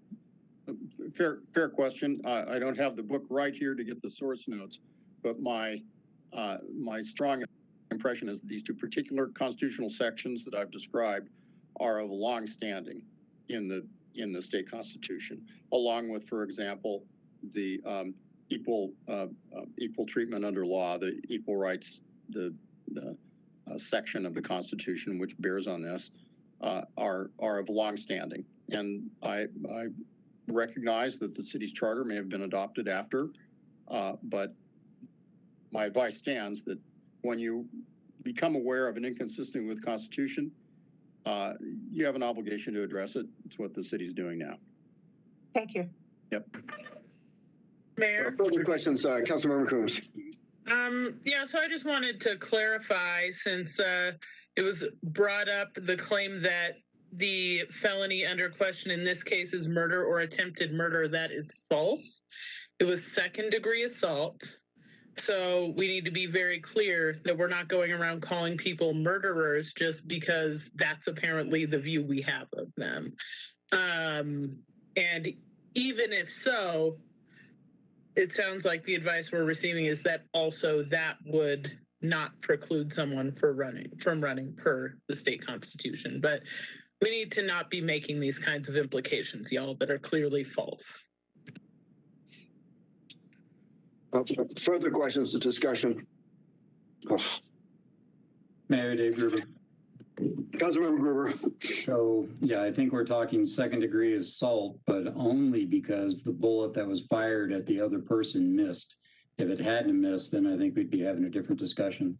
But let me go through my review of this. So the Colorado Constitution says that certain felons cannot hold office.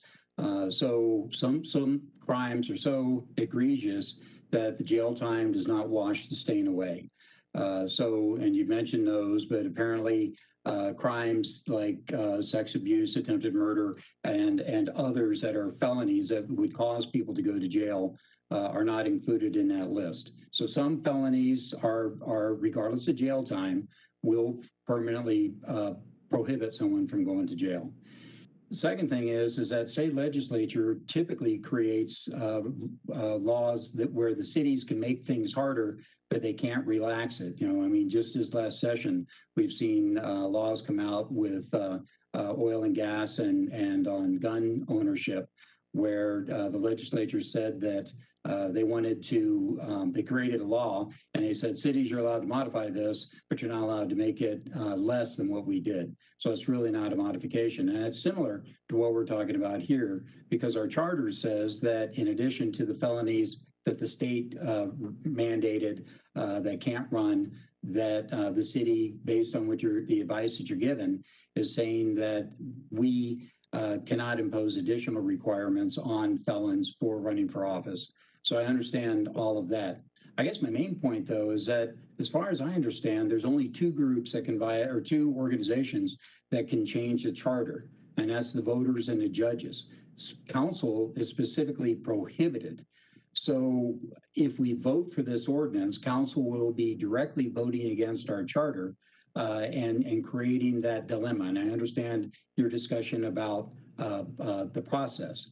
But it would seem to me that given the fact that a judge can declare the charter unconstitutional, and the ACLU is suing the city right now, and you're already dealing with the judge on the discussions as to what the city is doing, why wouldn't we simply go to court, have the judge say this part of your charter is in violation of the Constitution, and then based on that judge's decision, because we have your opinion, but as an attorney, you don't have any authority under the state constitution. You are providing your best advice, and I appreciate that. But only a judge can say, only a judge can agree with you. Even if council agrees with you, council doesn't have the authority to change a charter. So if the judge says, all right, this part of the charter needs to be changed, that would enable council then to create an ordinance modifying our codes to comply with the recently changed order that the judge has provided. Why wouldn't we go into the judge, I forget the term, no contest, or whatever it is, to say we're not going to contest the ACLU. We want you to give a ruling saying our charter is in violation and change our charter, and then we would have the vote on this after that. Well, a couple of things. I agree with you, by the way, about the legislature. It's a common technique of theirs to lay that restriction on cities, and they can do that when it's the matters of statewide concern in their view. And of course, there's always litigation about that. But pertinent to your question, yes, there's an ongoing case. It hasn't been dismissed yet.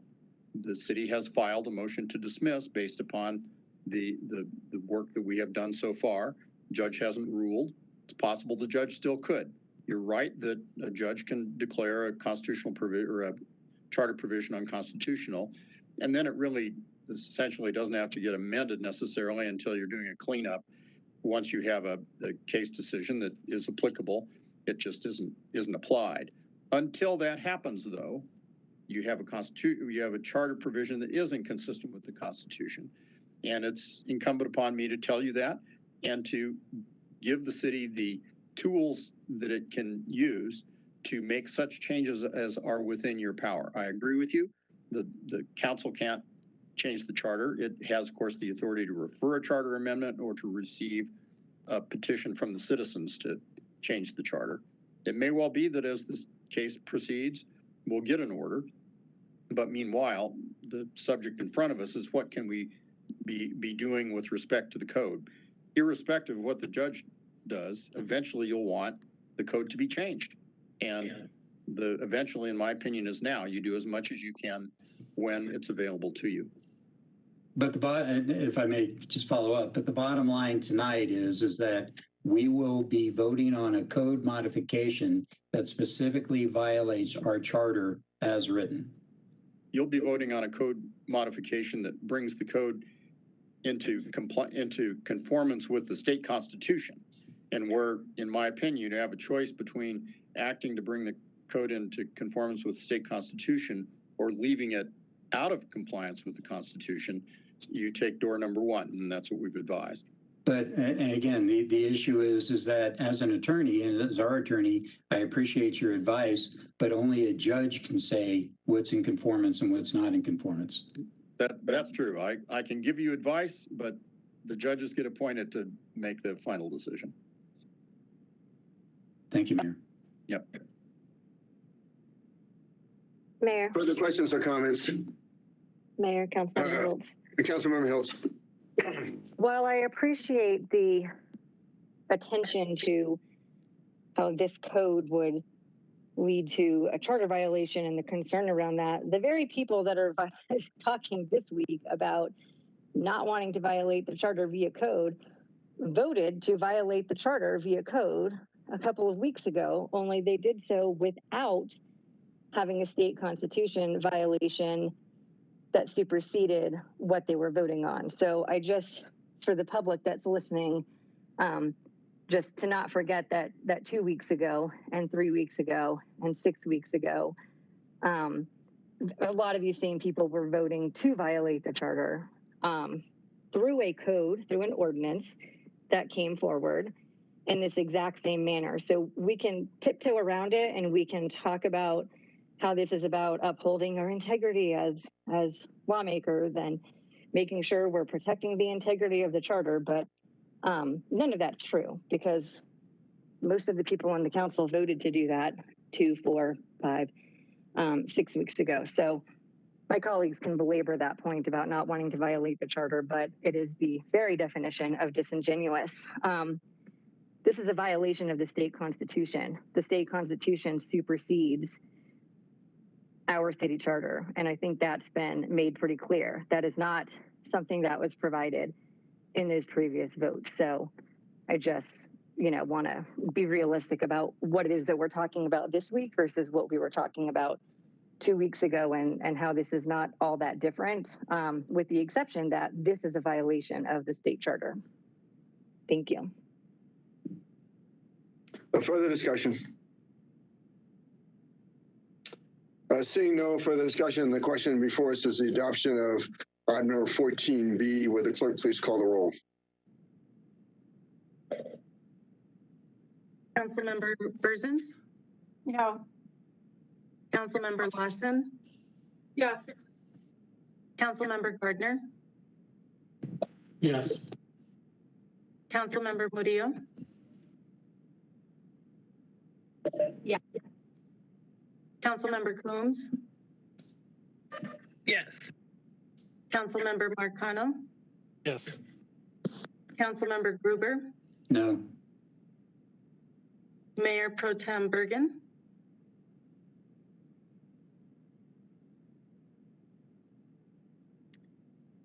Mayor Pro Tem Bergen? Sorry, my button's changing. No, because I think we're still violating the charter. Councilmember Hilt? Yes. The motion to approve ordinance 2021-30 passes. Would the clerk please read the title of item number 19A? 19A is a consideration to appoint 3 members to the Aurora Youth Commission. Motion.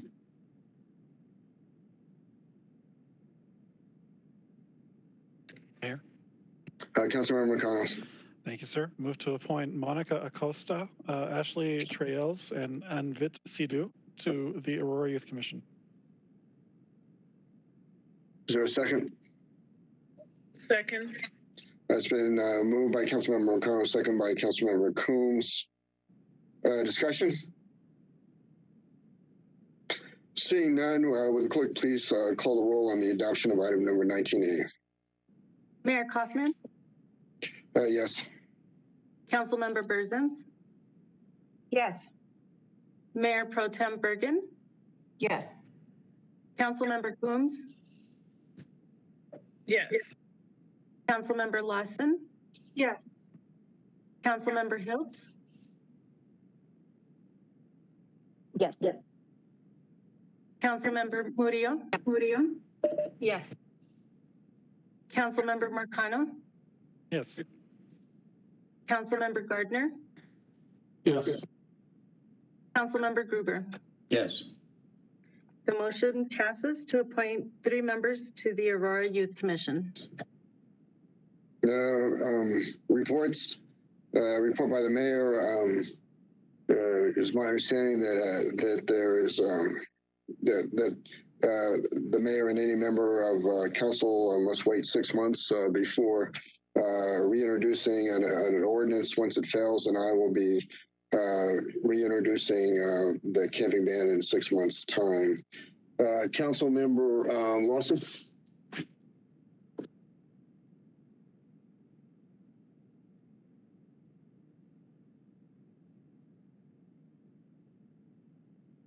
You're muted. Reports. Oh, thank you. I was just saying that Councilmember Lawson was muted if she wanted to. Oh, I'm sorry, Councilmember Lawson. Go again.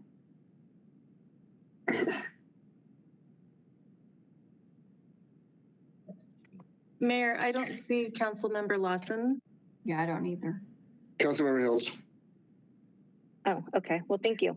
I don't have any reports. I was able to attend the Shop with a Cop event and saw Councilmember Gardner there. I don't think anyone else was there, but if I didn't see you, my apologies.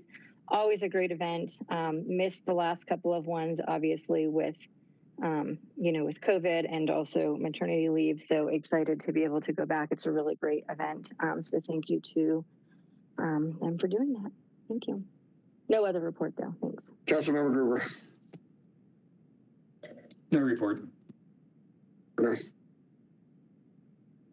Yeah, just piggyback on what Councilmember Hilt said. Had the opportunity to attend Shop with a Cop a week ago Saturday, and for those in the public who aren't aware what Shop with a Cop is, it's an opportunity for 100 kids in the community. They get a $200 Walmart gift card and they go shopping for school supplies and clothes and toys and all kinds of fun stuff. And it was really neat. There was several kids who, I guess ran out of things to buy for themselves, and they were buying for family members and siblings, and it was just really neat to see. And of course, each of them gets paired up with a police officer to shop with. So that was really fun. And Aurora Police Association puts on that event, and it was really neat. And then wanted to mention also, I participated in Aurora Firefighters Local 1290 golf tournament last week as well.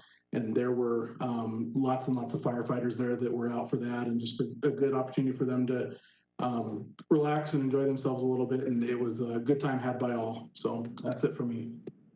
Councilmember Murillo. Thank you, Mayor.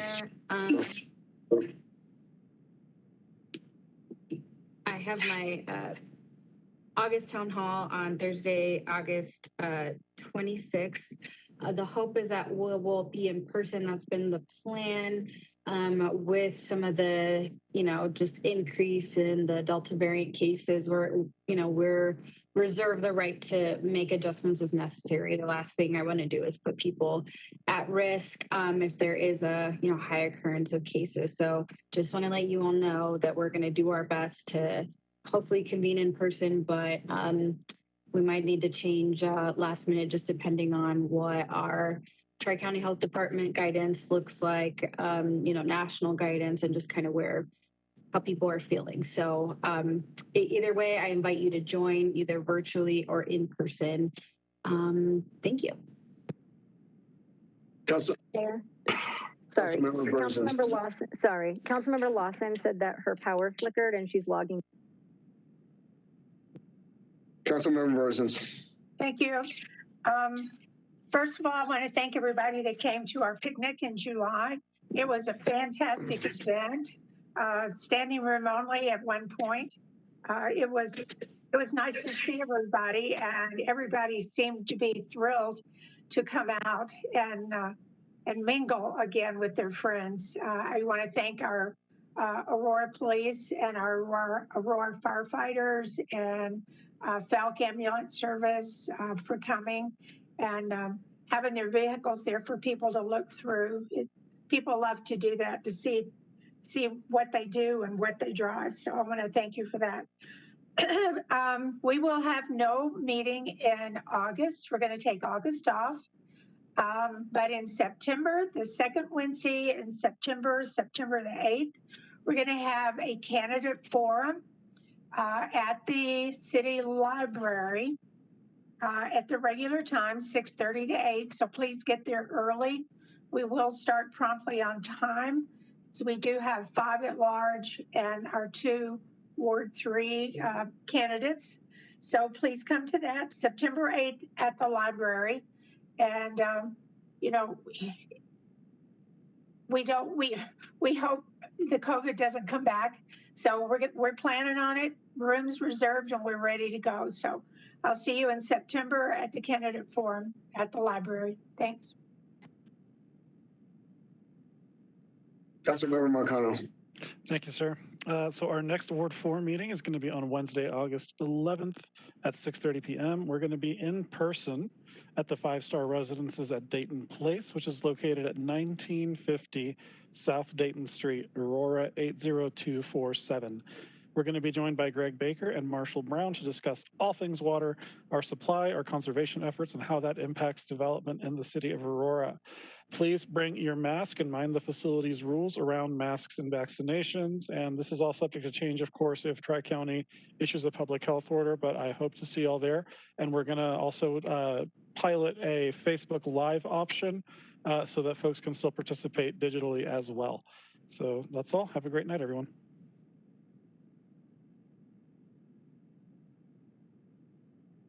Councilmember Cruz. Thank you, Mayor. So we were able to have our first in-person Ward 5 meeting since COVID shut everything down this last Wednesday at Heather Gardens. So thank you everyone to everyone who came out for that. We will also have an in-person meeting as long as nothing changes on September 1st, which will be a candidate forum for at-large only at 6 p.m. at Heather Gardens. That'll be 6 p.m. to 7:30. I also did want to express my appreciation for being able to attend both National Night Out and the Aurora Public Schools Back to School Kickoff.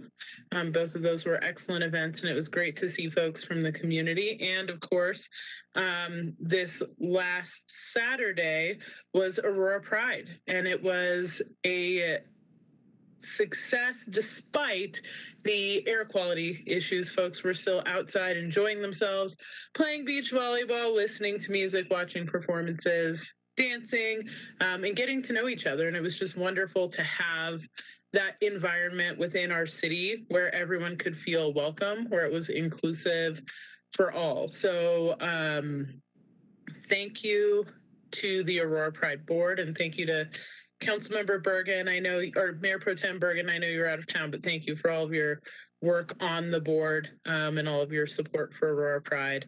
It just was a wonderful event that keeps growing every year, and we're excited to see it continue to grow in the coming years.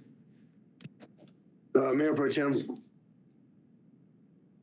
Thank you, Mayor. And yes, I was actually on vacation out of state for a much needed vacation. So I did miss National Night Out, and I missed the Pride event. So anyway, I want to announce that I am having to change my September town hall from the 22nd to the 29th. So it'll stay on a Wednesday, the same time, 6 to 8, but it conflicts with the CML conference. And when I booked it originally for the 22nd, I was unaware of that conflict. So we're trying to get it all changed on the website and different social media sites, as well as the postcard that goes out. And that concludes my report. Public invited to be heard. Mayor, there are no individuals on the call-in line. Thanks, everybody. Meeting adjourned. Night, all.